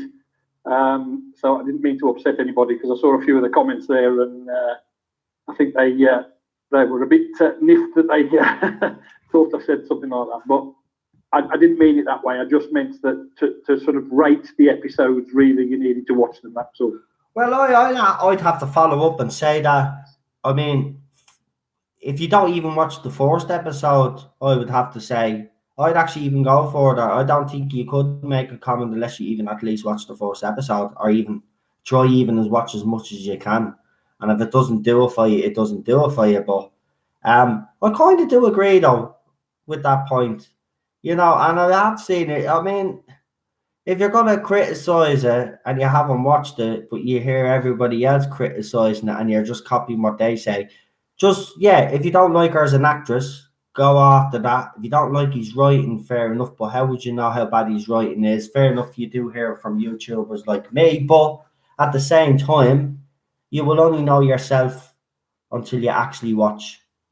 Well, let's face it. I think we can see from the ratings of the first episode. And I mean, because they split it across effectively a two-parter, that kept the ratings up for the first two episodes. And then the drop after that was basically the people who watched it and thought, "No, I've had enough of that." Yeah. and then it steadily dropped over the rest of the series. So yeah, I mean, I don't know. It's just look at. There's just as I've said and I've been accused of propaganda. It's not propaganda. Something happened, and if you want to be blind to the fact that something happened, then fine, fair enough. But not turning up at New York Comic Con now is another indicator.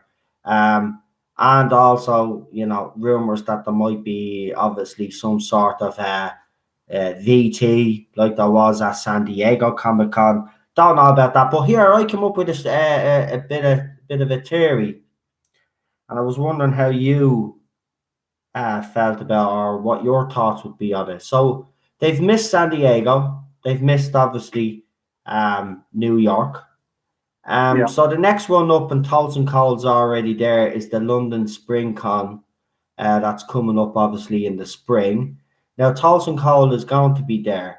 So my theory, my speculation really is basically maybe they'll probably do something big there because they've missed the two major ones. So if they miss London as well, right? When is the London one? When is the London I'm one? not sure when the actual date of that one will be. But I'll check now. I'll check real quick now. Or if anybody I can knows see your straight point, away. and you would think that under normal circumstances they will turn up to that one sort of mob-handed. Yeah. But I suppose it will depend on the outcome of these rumours. And if it is, I still don't think the BBC are actually going to reveal exactly what's happened. I think it'll be one of these sort of standard announcements when they finally have to admit that anybody's left, that we've parted company, for them to move on to better things or different things, and you won't hear anything about the trouble or the rumours that have circulated. No. But because of what we know has happened, or we know that something's happened, then that could leave a very frosty relationship with the cast and the BBC, so they might not turn up. I don't know. It'll be a very interesting one. I think it'll all depend on what eventually gets announced as to what's happened to the series.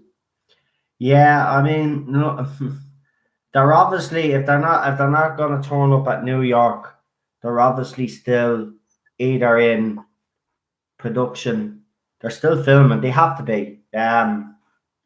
It's absolute. Look, it's a shambles now. I think I have it here now. So it's returning 2020, and it's on.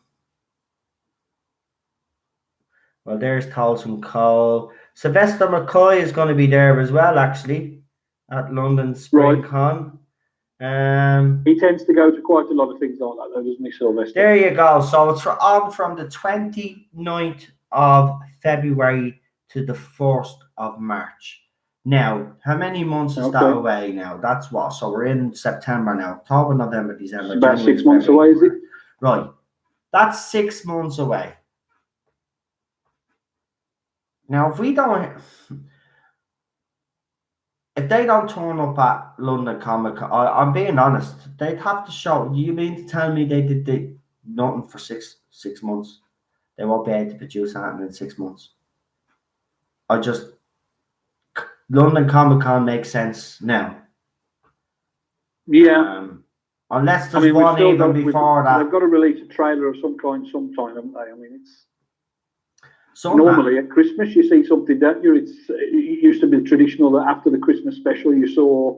Well, actually no. in RTD's time and early Stephen Moffat's time, you saw a trailer of the next series by the end of the last series. Exactly. Exactly. So, but This Yeah. is, I don't know. I mean, look, we could talk about this all night. We could go around in circles. We're still never going to ever make sense of this. You're right. It will be the bog standard, statement. sweep it under the carpet. And then it'll be like a Christopher Eccleston situation. A couple of years down the line, few years down the line, then the truth will be exposed. It's such a shame though, because as I keep saying, the fandom's ripped itself apart. But let's also remember we've lost a show that has been on the screens for over 55 years, and it has been turned into a complete and utter joke. It's I certainly think it's at its lowest point at the minute. Yeah. Look, I know you've got people waiting to come on, and I don't want people to think that I'm hogging up the line. No problem. Basically, it's an interesting time in Doctor Who at the minute, and I think it's going to get more interesting over the course of the next few weeks. Yeah, it'll have something has to give, doesn't it? Yeah. Oh, definitely. We'll see. We'll see. Right. Thanks for that. I shall talk to you very, very well. We'll talk soon anyway, because we never stop yapping away. No. We'll put the world to rights now. That's it. Yeah, Jesus, I've just realised it's midnight, and the wife has been out with the sister since 2:00 this afternoon. She is probably twisted by now. Twisted. Oh my God, she's gonna be twisted. Right. Thanks for that. I'll talk to you soon. I'll still be in chat until you've finished anyway. So yeah, not a bother. So come here. As I said, we were supposed to do a different stream tonight, but because of all this stuff that happened, so I will do that stream over the weekend. Maybe Sunday night we'll do it then, and we talk about, as we said, all the other things that we like to talk about, sci-fi and not Doctor Who, unless it's classic, because and without not Jodie Whittaker's era. I'm sick of actually talking about her now, to be honest. Yeah, we definitely need a night where we can leave that one. I had to do this. I had to do it tonight because, it broke over. It obviously broke over the last couple of days, and it'd be silly not to address it. But yeah, but don't worry, I'll be on over the week. What I'm trying to say is I'll be on over the weekend anyway. So yeah, right, go on. I'll talk to you later, mate. Have a good one. Great call as usual. I'll see you later. Night, everybody. Good night. Say good night, Ted. Good night. Yeah. And another great call there, as usual. We're flying through them tonight, aren't we? Flying through them tonight. And look, see what I mean when you paste the calls out now. We're at 12 o'clock. We've got an hour to go. So it's worked out great. Let's see now. Where's the list again? Why do I keep doing this? I'm an idiot. Why do I keep doing this? Ted, isn't that right? Why do I keep doing this? Ted is just looking at me. See, Ted misses his mammy now. So Ted is real quiet. And he's looking at me with that sad face. And he's like, where's mammy? Isn't it? If I'm right in saying, I think Chuckzilla says he has to go. So that leaves me with the last caller of the night, which will be, and Chuckzilla, it doesn't matter, I understand that you have to go, you're okay. You can come on again. I'll put you, do you know what, Chuckzilla, I will put you first on the list, even if you don't come on the next night that we're scheduled on. I will put you first on the list until you come on, okay? Because anybody that I do miss,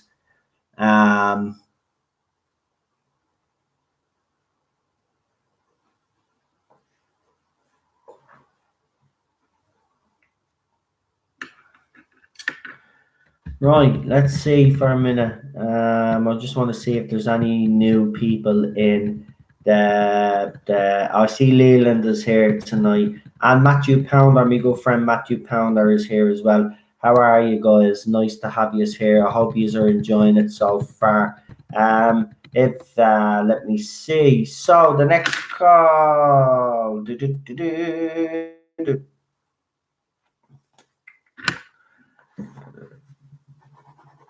Right, so that's Milan reviews. Daniel, Neil. Is Dane still here?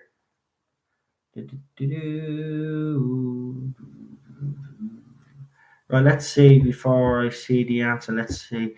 30 people watching. There's actually 30 likes on the video, but obviously, if you haven't given the video a like, it's actually good 30 people watching, 30 likes. But if you haven't actually gave the video a like, please do. If you like what you're hearing tonight, on this channel, we do give the fans a chance to have their say. Obviously, there was a different stream planned for tonight, but obviously, as I have said, if this hadn't have broke, obviously we wouldn't be talking about this. But I will do a stream over the weekend. Don't worry. Let's have a look now. Let's see. You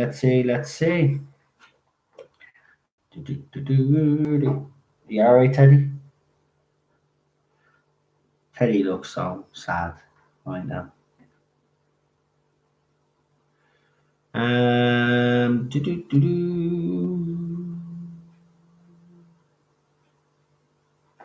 I don't see any comments, so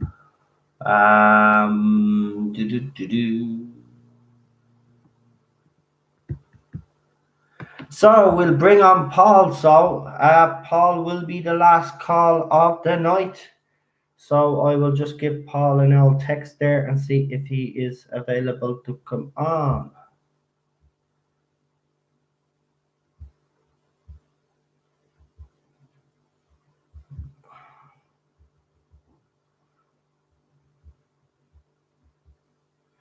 I'll ring you, Paul, because my connection is a bit more steady. If you don't mind, I'll give you a ring. Good man. Hold on now. Just give us a second. I'm just clearing all these messages that I have here right now.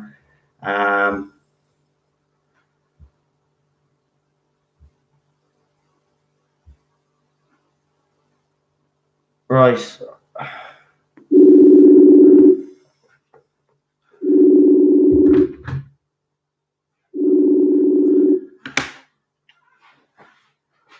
Hello, Paul. How are you? Welcome to the Tardis Zone Live. How are you? I'm good. Can you hear me okay? Yeah, I'm doing good, mate. I'm actually doing fine. Thanks for asking. So you've heard the discussion tonight. So I'll just ask you your views on it. So you've obviously, as I said, you heard what's going on. Christopher Eccleston, no Doctor Who panel at New York Comic Con, and then obviously Jodie Whittaker being nominated for a BAFTA. And also, actually, what I forgot to ask Neil as well, the Dr. Falls being nominated 2 years after it was released. So go ahead, the floor is yours. Okay, I'll work backwards. The Doctor Falls 2 years after it was aired. That's to me that's mind-boggling to me. In my mind, my personal opinion, I like the story. I thought it was very well done. I disagreed with the Master and Missy killing each other. To me, it was a nice little wrap up from a writing standpoint, but I didn't like it because now you have effectively robbed us of ever seeing the Master ever again in Doctor Who. So for that reason, I didn't like it. It smacked of me to be typical Moffat, who I am definitely not a huge fan of. I wanted to see more of the Master.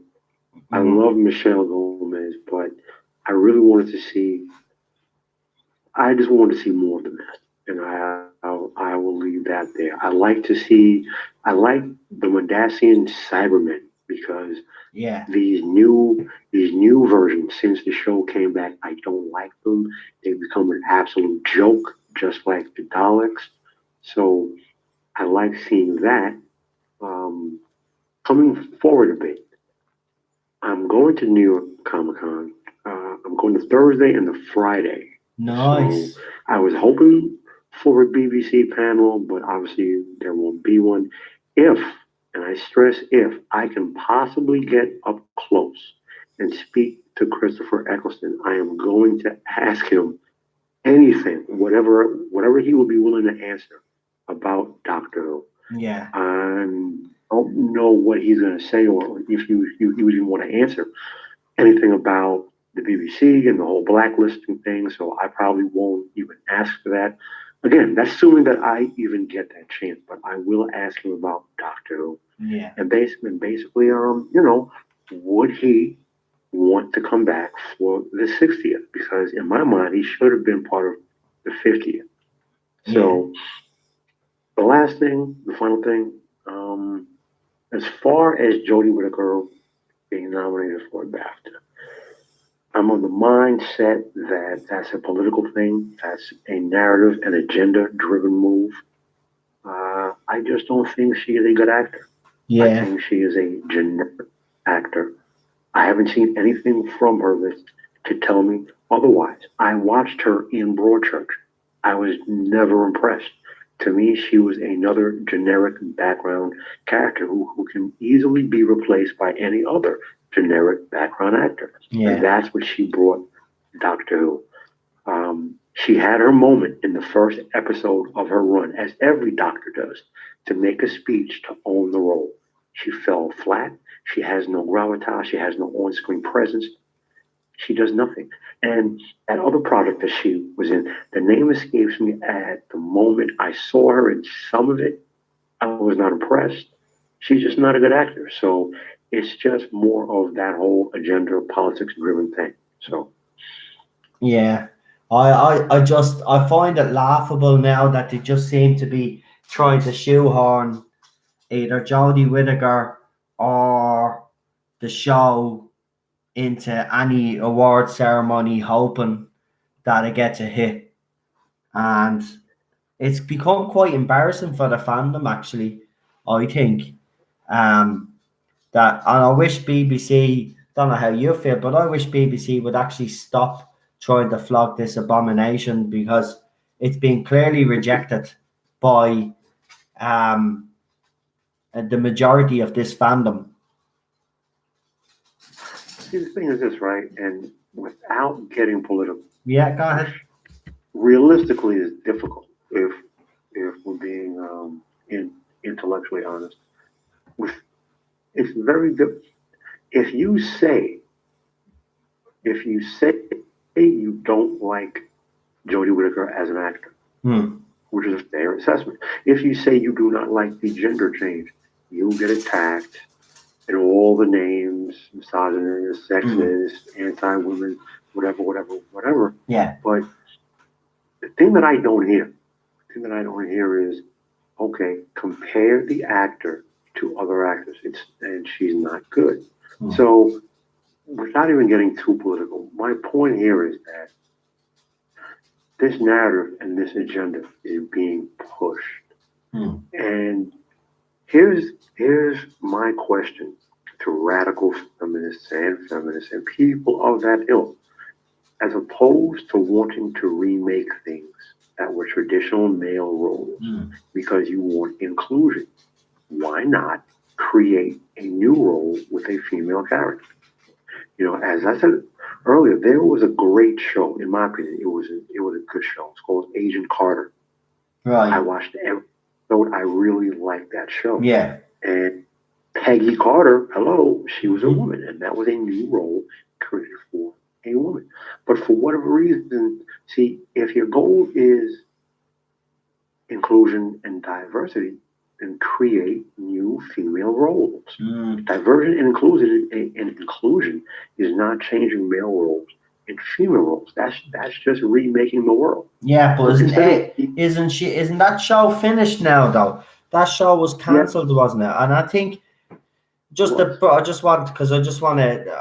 I think this is very valid actually. Now I've only watched one or two episodes. I'm not going to claim that I've watched them all because I haven't. it's one of those shows that I said that I have to, that's on my big line list of bloody shows that I have to watch. But I have watched enough to know that it wasn't a woke propaganda piece of crap. So maybe that's why it was cancelled, because they only promote woke pieces of propaganda crap.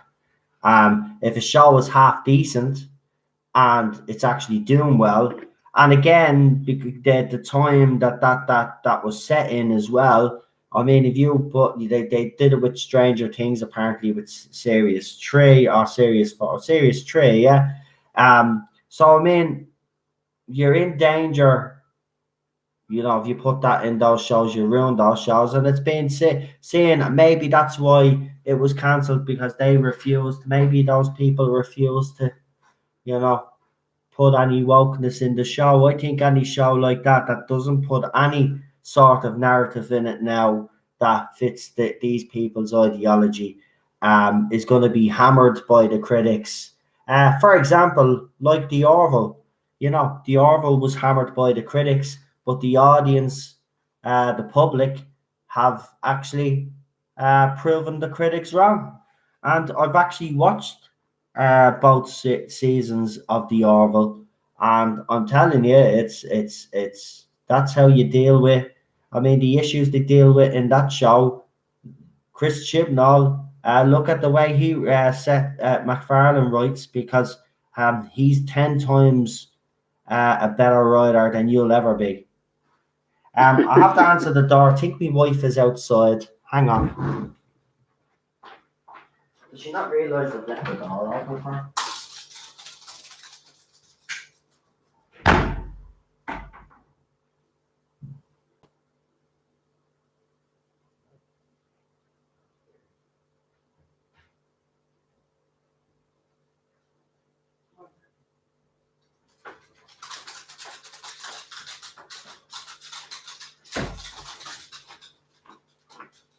Right. I think that ghost is playing tricks on me, because I definitely heard a knock at that front door, and then when I went down, there's nobody there. It was a leprechaun. Oh, if that's only me neighbours telling me to be quiet, they've got a nerve, because they keep me up to 5 or 6 in the morning. Telling you, man, they're hypocritical in this building, walking around on the floors like bloody, I don't know, man. You think they were bloody robots, man, the way they walk across the floor. That heavy, that heavy walking. And you can hear, because you live in an apartment block, obviously you have people living over you, and you have people living underneath you and beside you. So it gets very noisy, and it's the weekend anyway. Chill out, you knobs. Right. Right, where were we anyway before I got rudely interrupted by a ghost? Seriously, man, I'm convinced. Well, you made an absolutely brilliant point that Agent Carter was a role created from the ground up as a role for a woman, as a female character, and it didn't have any of that woke SJW stuff. And my only response to that, and I think you made an absolutely brilliant point, is that you can create a female character, obviously for a female actor, and you don't have to preach to us and beat us over the head and ram all this stuff down our throats. I get, I understand I understand the points and the issues and the narratives. I get it, I understand it. But for whatever reason, the overwhelming desire seems to be to remake and recreate what already exists instead of creating your own vehicles. They probably, I don't know, it's lazy. It's actually lazy, and I have actually seen posts from the LGBTQ whatever it is, OYAA community. Everybody calls them the alphabet crowd now, right? But you even see from their side, and you even hear from people, they think it is disrespectful. It's like, it's a lazy way. You're not actually even, it's not even proper representation, because what you're basically doing is you're basically belittling that movement, because you're basically just giving them a token role instead of actually putting effort and thought into creating characters for everybody. Nobody is against inclusion. Nobody is against seeing movies that have these characters in it. The problem is when you get, as you said, when you get pre-existing characters that are already established, that already have their own background, character arcs and lore and canon, whatever you want to call it, and then they come in, then they decide to gender flip it, or they decide to change the person's skin color, or they decide to change. It doesn't matter. Whatever changes they make, they're not doing it for the right reasons. And it's just goddamn lazy, in my opinion, instead of actually going out and actually representing these people properly by doing them justice, by actually giving them and creating roles for them. And we would support these movies because we do want inclusion for everybody, but not at the sacrifice of things that have come before. I mean, leave the past alone. Leave past movies alone. You don't even need to be remaking them. And Disney is the biggest culprit of all. We don't like our live action movies. All right, we don't want them. We have the animated versions. We don't want live action movies. We don't want characters woke that aren't supposed to be woke. If you want to create woke characters, then create woke characters. We don't give a shit. Just leave original characters alone and write them the way they're supposed to be written, and then you can add all those other characters in if you want it within the bloody movie, but you keep the original character original. But here's the thing, though. In order for that to happen, you have to elevate your thinking. And rather than elevate their thinking, the people who push these agendas and these narratives simply want to take the lazy way out and say, well, we've been excluded, so we're just gonna remake everything to look like us. Insert whoever or whatever group us may be. Rather than taking the creative route and elevating their thinking and just create new roles for people that had been not represented or kept out of those roles prior. Again, Agent Carter to me is the brilliant example. Okay, a woman who was a spy. Okay, and who was very good in the role, and it didn't pander to men, it didn't pander to women. It was very well done. All right, so that's that, and for whatever reason, I don't want to go political. I don't, and I really try my best not to. All I'm saying is that it would be burying one's head in the sand to not recognize the politics and the agenda that has been pushed and is preached and is killed Doctor Who. Because when I see stories like The Sunmakers, brilliant story, okay, or Robots of Death, many pick the story all throughout classic and even new Who. There is a way to put in social issues and politics, but you weave it into the story. Inferno, The Green Death, so on and so forth. So many examples of how it can be done properly. So, whether it's classic Who or new Who, at the end of the day, the agenda at the BBC has led to certain producers being hired to create the show, who would then hire certain writers.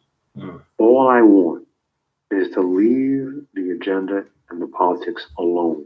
Hire a good producer who is a sci-fi producer who knows how to blend in some good drama and some good writing, and let him hire a team of staff writers around him, and then give us a good product. And if you want to put in a political story or a social agenda, who knows how to write it and weave it into the story. It's not hitting you in the face, being rammed down your throat. Because I don't understand. Help me wrap my head around the logic. If you want inclusion and diversity, create new roles. Remaking what already exists is not the answer. Be creative. Show you have the ability to create a new role, and prove to you know what? Boom. So and so insert whatever group can stand on their own 2 feet and do it just as well as anyone else. Yeah, I mean, I we keep talking about this, but I mean, there's everybody says we can't get political, but at the end of the day, unfortunately, it is a social political. It is. It's a political issue, whether we like it or not. We cannot avoid the fact that this is a political issue. And I don't like it. I don't, and I really don't want to keep. I would just rather, no. you know what? I would rather talk about the stories, focus on the stories, focus on the stories. But now, see, here's the thing. We can keep talking about the stories, and I have zero problem with doing so. The problem or the issue is, or the 800-pound gorilla in the room is, the show is currently on the air. It is back. And long-term fans, we are not happy with the current direction of the show. So I can't just bury my head in the sand and be unaware as to what's going on. I can't not speak on it because I don't like it. I don't like it. I'm not happy with it. So I try my best to talk about it as least amount as possible. But, you know, I can sprinkle fairy dust on my skin, but if I'm cold, I'm going to need a blanket. That fairy dust and that blanket is going to keep you warm on a cold night. So couldn't have put it better, me. I mean, we are coming the next, as I said, these next few weeks now, something has to give, because you know, not turning up at New York now. See, the focus will be actually on New York Comic Con now, to actually see if there will be, and you're going to be there, aren't you? So I wonder if there's going to be, because some people have speculated there might be some sort of pre-record again. I wonder if there is, though. I wonder what her excuse is going to be this time, because apparently they were currently filming when they said it at San Diego Comic Con. So what's her excuse going to be this time? And don't be surprised, like, because some people will say, "Oh, but that pre-record means that she's still working." Blah blah blah. Don't be surprised if that pre-record was done at the same time that she did the first pre-record, right? So for anybody that says, "Oh, but there she is in a pre-record," that means that she's actually still with Doctor Who. She could have done it at the same time. They could have these pre-records done fucking ages ago.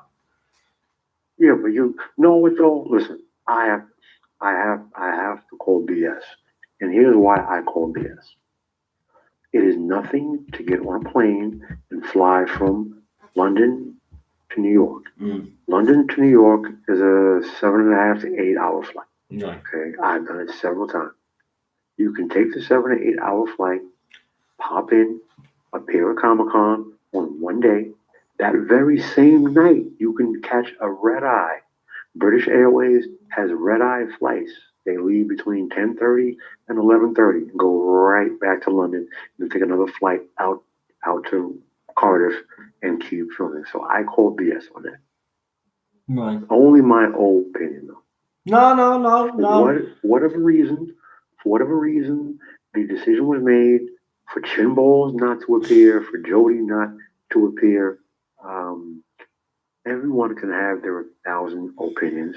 Here is my personal opinion. It reminds me of the way that D&D, aka Benioff and Weiss, ducked Comic-Con panels ahead of season 8 or after season 8 of Game of Thrones, because they gave us that filth.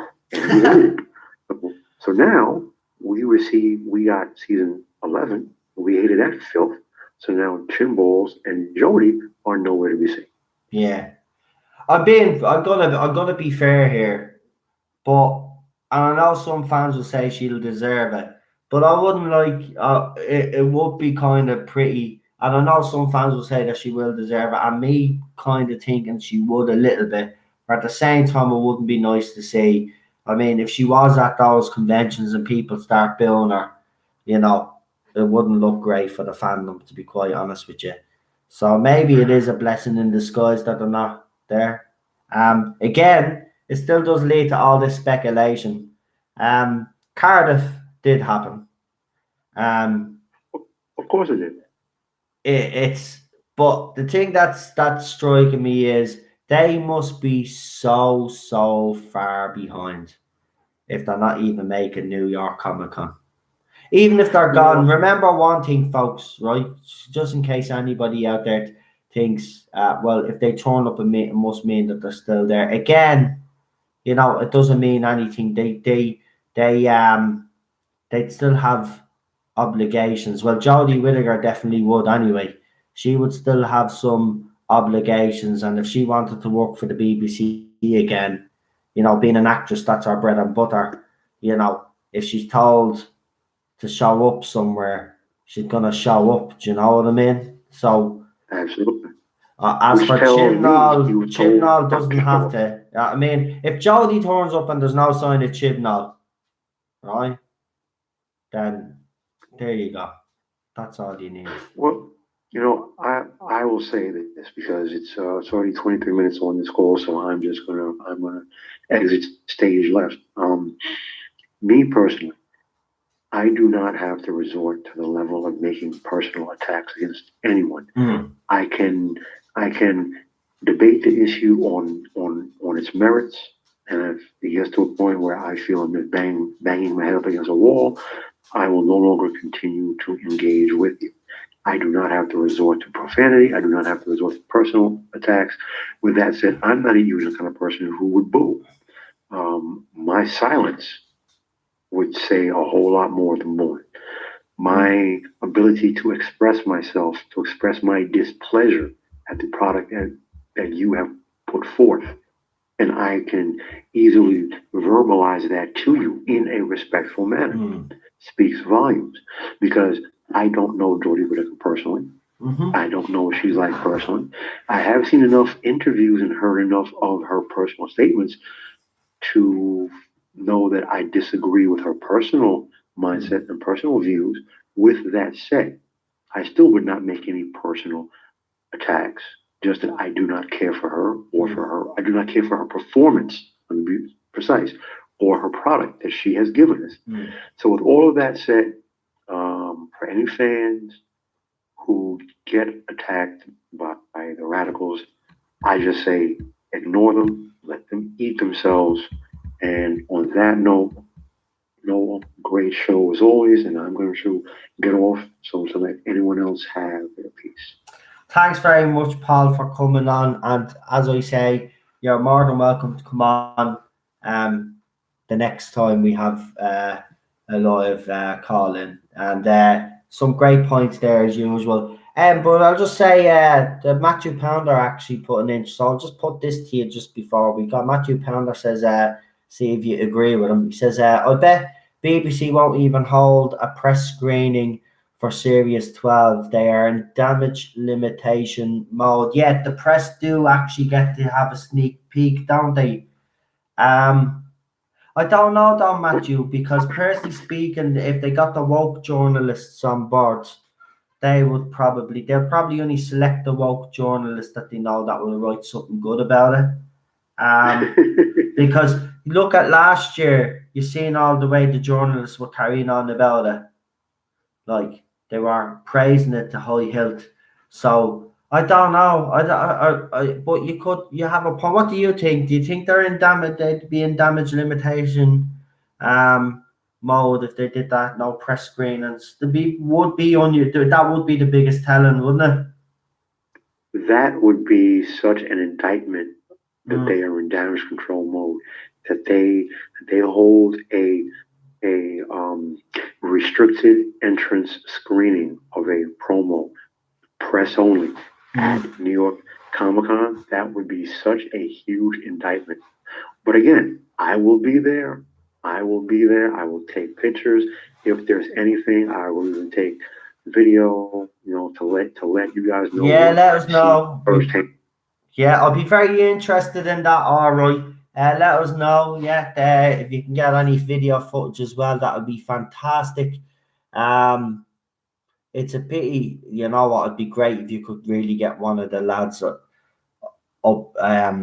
honest opinion on Series 11. And I'll actually, try. could you do us a favor? Actually, try if you can. I know it's a bit much to ask, but if you could, try kind of get the feeling of what people actually think about Series 11 and see what fans actually really think, and then we'll obviously have you come on then, obviously, because you were there, and you can tell us how the whole experience went, and obviously, let us know how fans felt about the series in general. If you're up for that, we would love to have you on. You could actually be our New York Comic Con correspondent. Well, listen, the first day I'm going to be wearing my 50th anniversary shirt, and the second day I'm going to be wearing my Gallifrey Falls No More shirt. So I'm going to represent in full regalia. Lovely, lovely. I look forward to seeing whatever footage or photographs, and hopefully you'll have a story or two to tell us when you get back from that. So I really do. I'll obviously talk to you before then, but I really do hope you have a good time, and yeah, I hope you get to meet who you're wanting to meet as well. I know it can be madness in those places, and don't spend too much money either. All right. Try save a few quid. Definitely don't buy any of that new Doctor Who bleed merchandise. Oh yeah, did anybody see that Funko crap Tim Shaw bleeding feckin' thing that they're flogging now? Oh, Jesus God. Christ. The Tooth Fairy monster. Seriously. The Tooth Fairy monster. What? What more as a fan do you need to know about shin balls than the Tooth Fairy monster? Listen, Noah, I'm gonna jump off and I'm gonna go back in the chat. No problem. Thanks for having me. No problem. Pleasure having you on as always. Good night and enjoy your weekend, mate. All right. See you. Good night. And that was Paul. And that was actually, there's a half an hour to go. So that was the last call of the night. Maybe I should actually really end it here, but I won't. We'll stay on for the last half hour and we'll just, no, stay safe, have to go, says Daniel. Daniel, good night. Good night. God bless. Matthew Pounder, true. Only the Daily Mail has the nerve to criticise series season 11. Yes, they have throughout the whole series and have been actually criticised for it, but they don't go with the norm. So yeah, even though it is a trash paper, I will admit that when it comes to Doctor Who, the journalists in it, it's at least they've got some sort of moral integrity because they tell the truth. Super John says the Tooth Monster is a poor idea. Yeah, and now he's a Funko crappy toy thing. It bleeding give children nightmares, to be quite honest with you. Milan reviews being good, Paul. Yeah, all the callers have been absolutely fantastic tonight. I'd like to thank you all for coming on tonight. I'd also like to thank you, because I haven't in a while and I really apologize. I'd like to thank all my moderators also who work really, really hard to keep those nasty pieces of planks out of here. So I really, really appreciate all the hard work. And yeah, see, look, the list of callers has grown every show, right? Every live stream. I think the first night we started off with 3 callers. It's gone up every time we do one of these. So let's keep it that way. Also, do me a favor, right? I know you guys already support the channel by subscribing and liking the videos, or even disliking the videos and pressing that notification bell. But if you know other people out there that are like-minded, like you, or you're on any other YouTube channels and you see people that have similar ideas, tell them about this channel, share this channel. Let's try get this, make this community even bigger, yeah? And we will get a lot more opinions out there. And that's what I didn't see any trouble tonight in the chat saying that I came in late. No, there was no trouble. There was actually no trouble in the chat, but there was the last time, and I have to say I'm just thanking them because the moderators, you all do a great job. You are always on the ball when something does happen, and I'm glad it's kind of quieting down a bit. You know, so. Because that's all I want. I just want to be able to do my videos. I want to be able to come on here, give you a voice, give you a chance to talk, you know, have you our feelings heard as well. Because, you know, there's a lot of anger out there. There's a lot of bitterness. And there's a lot of disconnect between the show and its fandom right now. But of course, we won't be always doing that because, you know, we have to put a positive spin on things. So, you know, as I said, because we had to cover all this bull, because something always has to happen. I wish it was something positive, but it's always bleeding something. That's not positive. But maybe Saturday or Sunday. If it's not Saturday, it'll be definitely Sunday. I'll go on for about an hour and a half, and we will talk about our favorite movies, music, and all that. What we actually originally had planned, because I know there's a few people that are actually asking me if we could change it up a little bit, because you know I think the fandom is getting sick and tired of just hearing all the crap. They just want it to be done and over with, and I can kind of understand that. But I am still going to continue to cover those things because it is important that the fans stay well informed. And then also, it's actually good to hear what opinions you actually have on it because, you know, you guys are the ones that are important. Remember, as I said in the video, right? And as I said on the tweets that I put up on my Twitter, right? For too long, this side of the fandom hasn't had a voice, right? You have people like the two ladies in question that I spoke about earlier, and other groups out there, Twitter groups, YouTube channels out there that support this era, right? Now, they don't listen to you, right? They dismiss you as fans, right? They tell you that you're not welcome in the fandom, right? These guys have taken over the fandom, right? They don't truly belong in this fandom. But unfortunately, this is what we have to put up with right now. But here's the thing, this side hasn't had a voice in a while. So now on this channel, you have that chance, right? You will be heard, you will be listened to, always.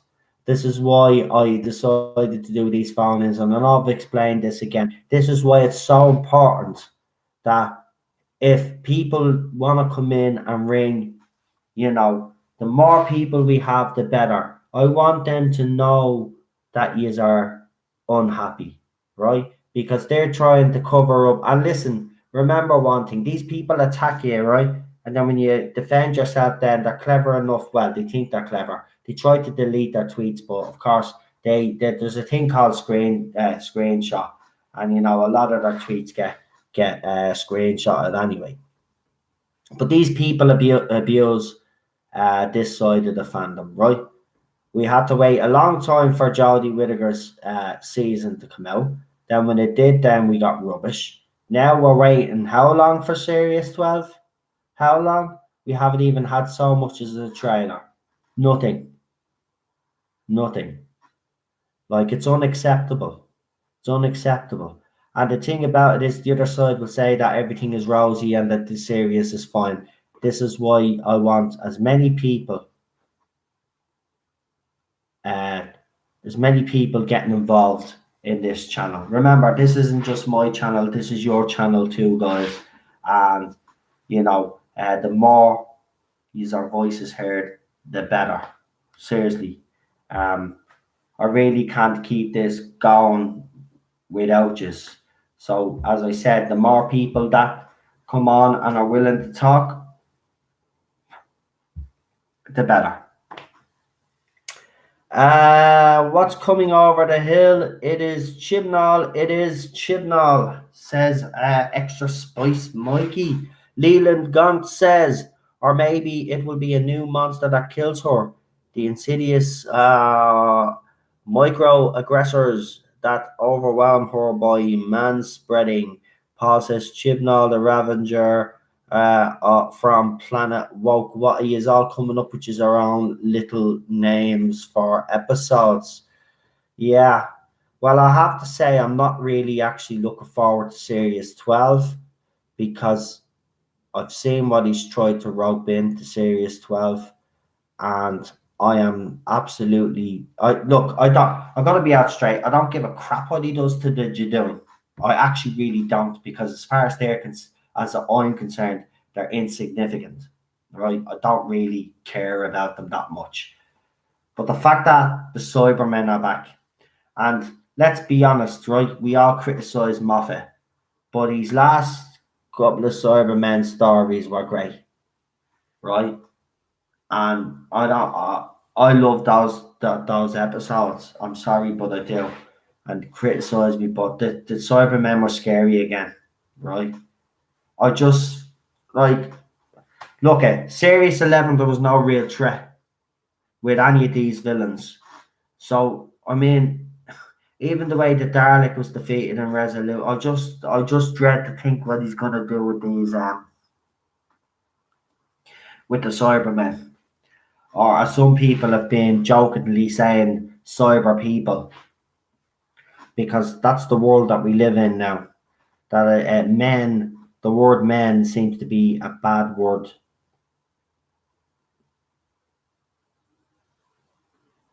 The giant walking Cyberman controlled by the Cyber Queen was filled. Yeah, no, I'm talking about the one, the Mandasian Cybermen. That he, I do agree with you on that one though. That was filth. Absolutely. I like the Doctor Falls. I did. I thought those two Cybermen stories were actually very good. Um, but remember, we wouldn't have had Twice Upon a Time. If Chibnall had a star, and I hate, and I've heard people say, but you didn't really expect Jodie Whittaker's Doctor to start on Christmas Day. David Tennant's Doctor started on a Christmas Day episode. What makes Jodie Whittaker so special? Right, lame excuse again, as usual. Lame, lame. You put her on Christmas, or you don't put her on at all.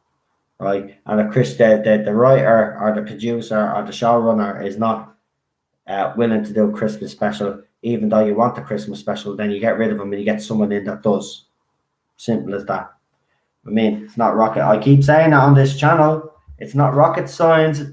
So you don't have to be a rocket scientist, Piers Wenger. You know what I mean? What you can do now to save Doctor Who's do the right thing. Well, just come out and tell us what most of us already suspect has happened anyway. So, just come out and just get it over with, will you, man? As they say, put a wounded animal out of its misery. Tell us. We all know. We're all waiting. So you might as well. You did bad, right? Your head's not going to roll, but it should, because you're an idiot, because you thought Chris Chibnall could actually elevate Doctor Who. It's backfired. In fairness, if I was running the BBC, you'd be fired along with those two idiots as well. But unfortunately, that's not the way it works. Gobshites like you actually manage to keep their jobs while the others will lose theirs. But as I said, top to bottom needs to go, and that includes the gobshite headed drama. And I will say it because I don't care at this stage. How did he talk to that Chris Chibnall, and a guy that actually openly confessed that he doesn't like the Cybermen, the Daleks, and others, and now he's bringing back the Cyber. See, here's another thing: he brought back the Daleks. He doesn't like the Daleks, right? And he's bringing back the Cybermen. He doesn't like the Cybermen. Well, anyway, the reshoots were definitely with the Cybermen anyway, so maybe he's not got to do with them. But maybe that's why he's bitching and moaning, because the Cybermen are back. At this stage, you could make up a shitload of crap now. Do you know what I mean? Because it's laughable. Everybody knows something happened. BBC just need to come. You know what? Just put us all out there, Midgie. Go on, because I have a good bottle of champagne I want to open anyway. And you're making me wait. So I'd like to open me bottle of champagne. Oh, I'd like to open me bottle of champagne at some stage. Do you know what I mean? Ideally before Christmas would be great. you know, because then it means I could go and buy another bottle for Christmas, or a couple of bottles, or maybe 10 bottles, you know. So come on, I'm waiting.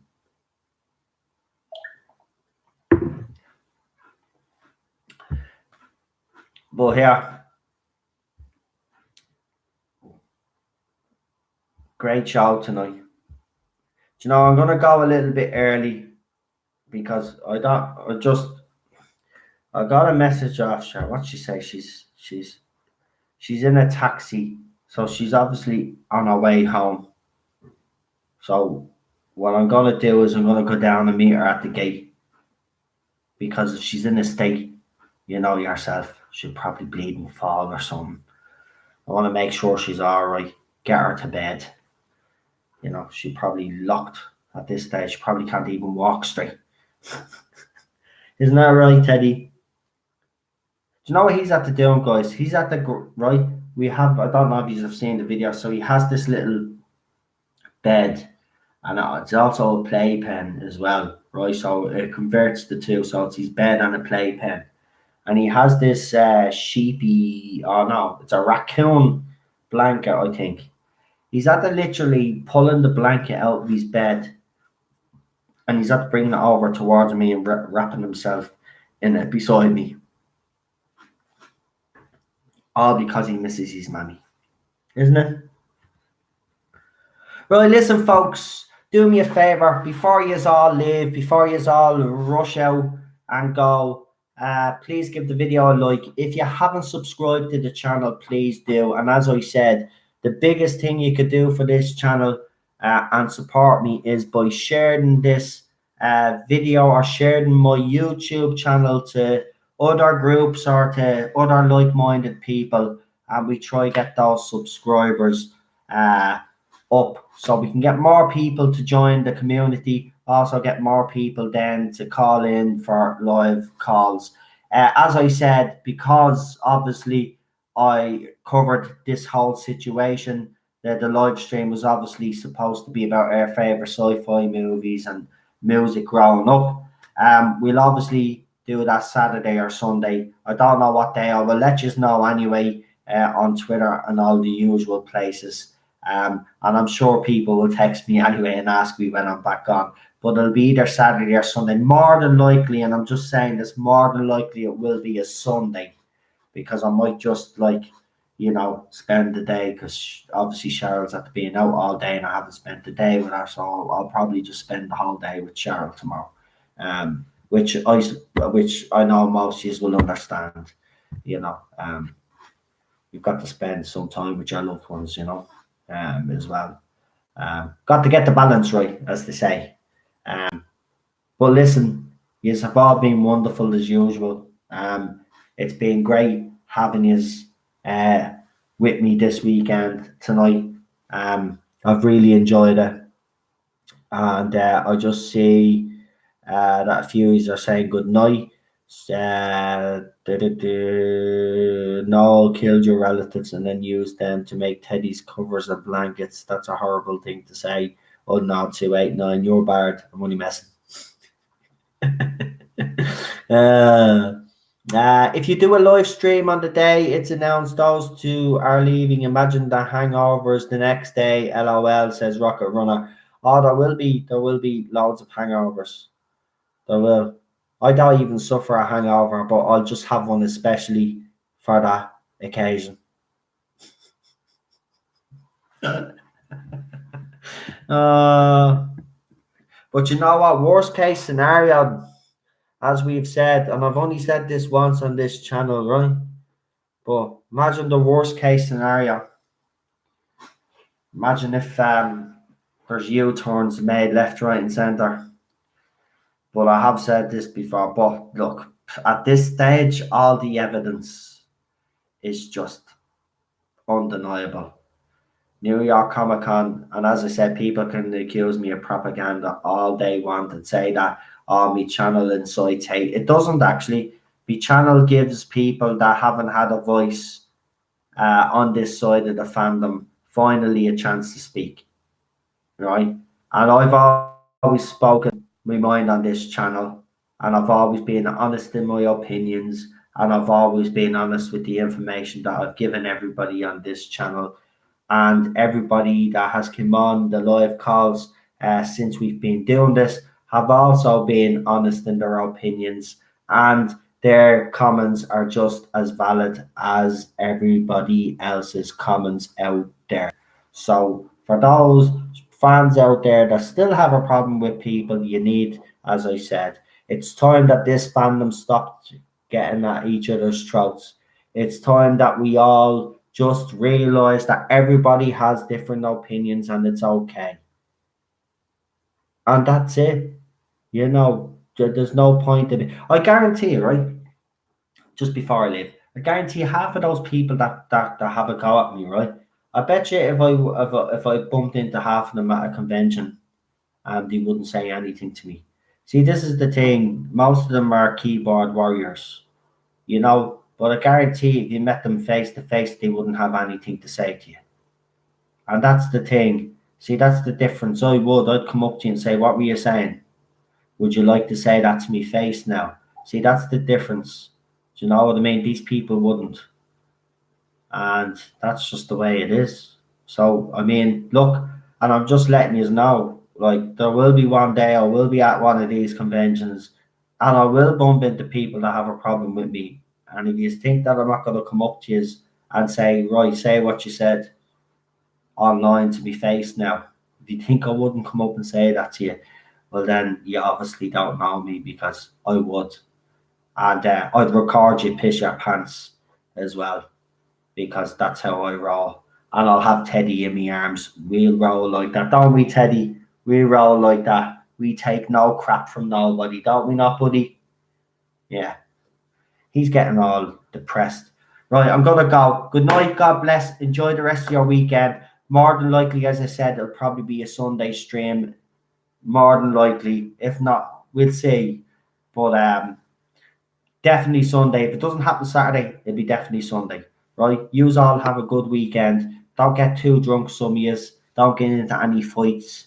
Try to be kind to each other and all that. And just stay away from the cesspool that is social media, and spend time with your loved ones. That's what I say. Right, good night. And there we go, Teddy Bear. Now I think we'll have to bring you down.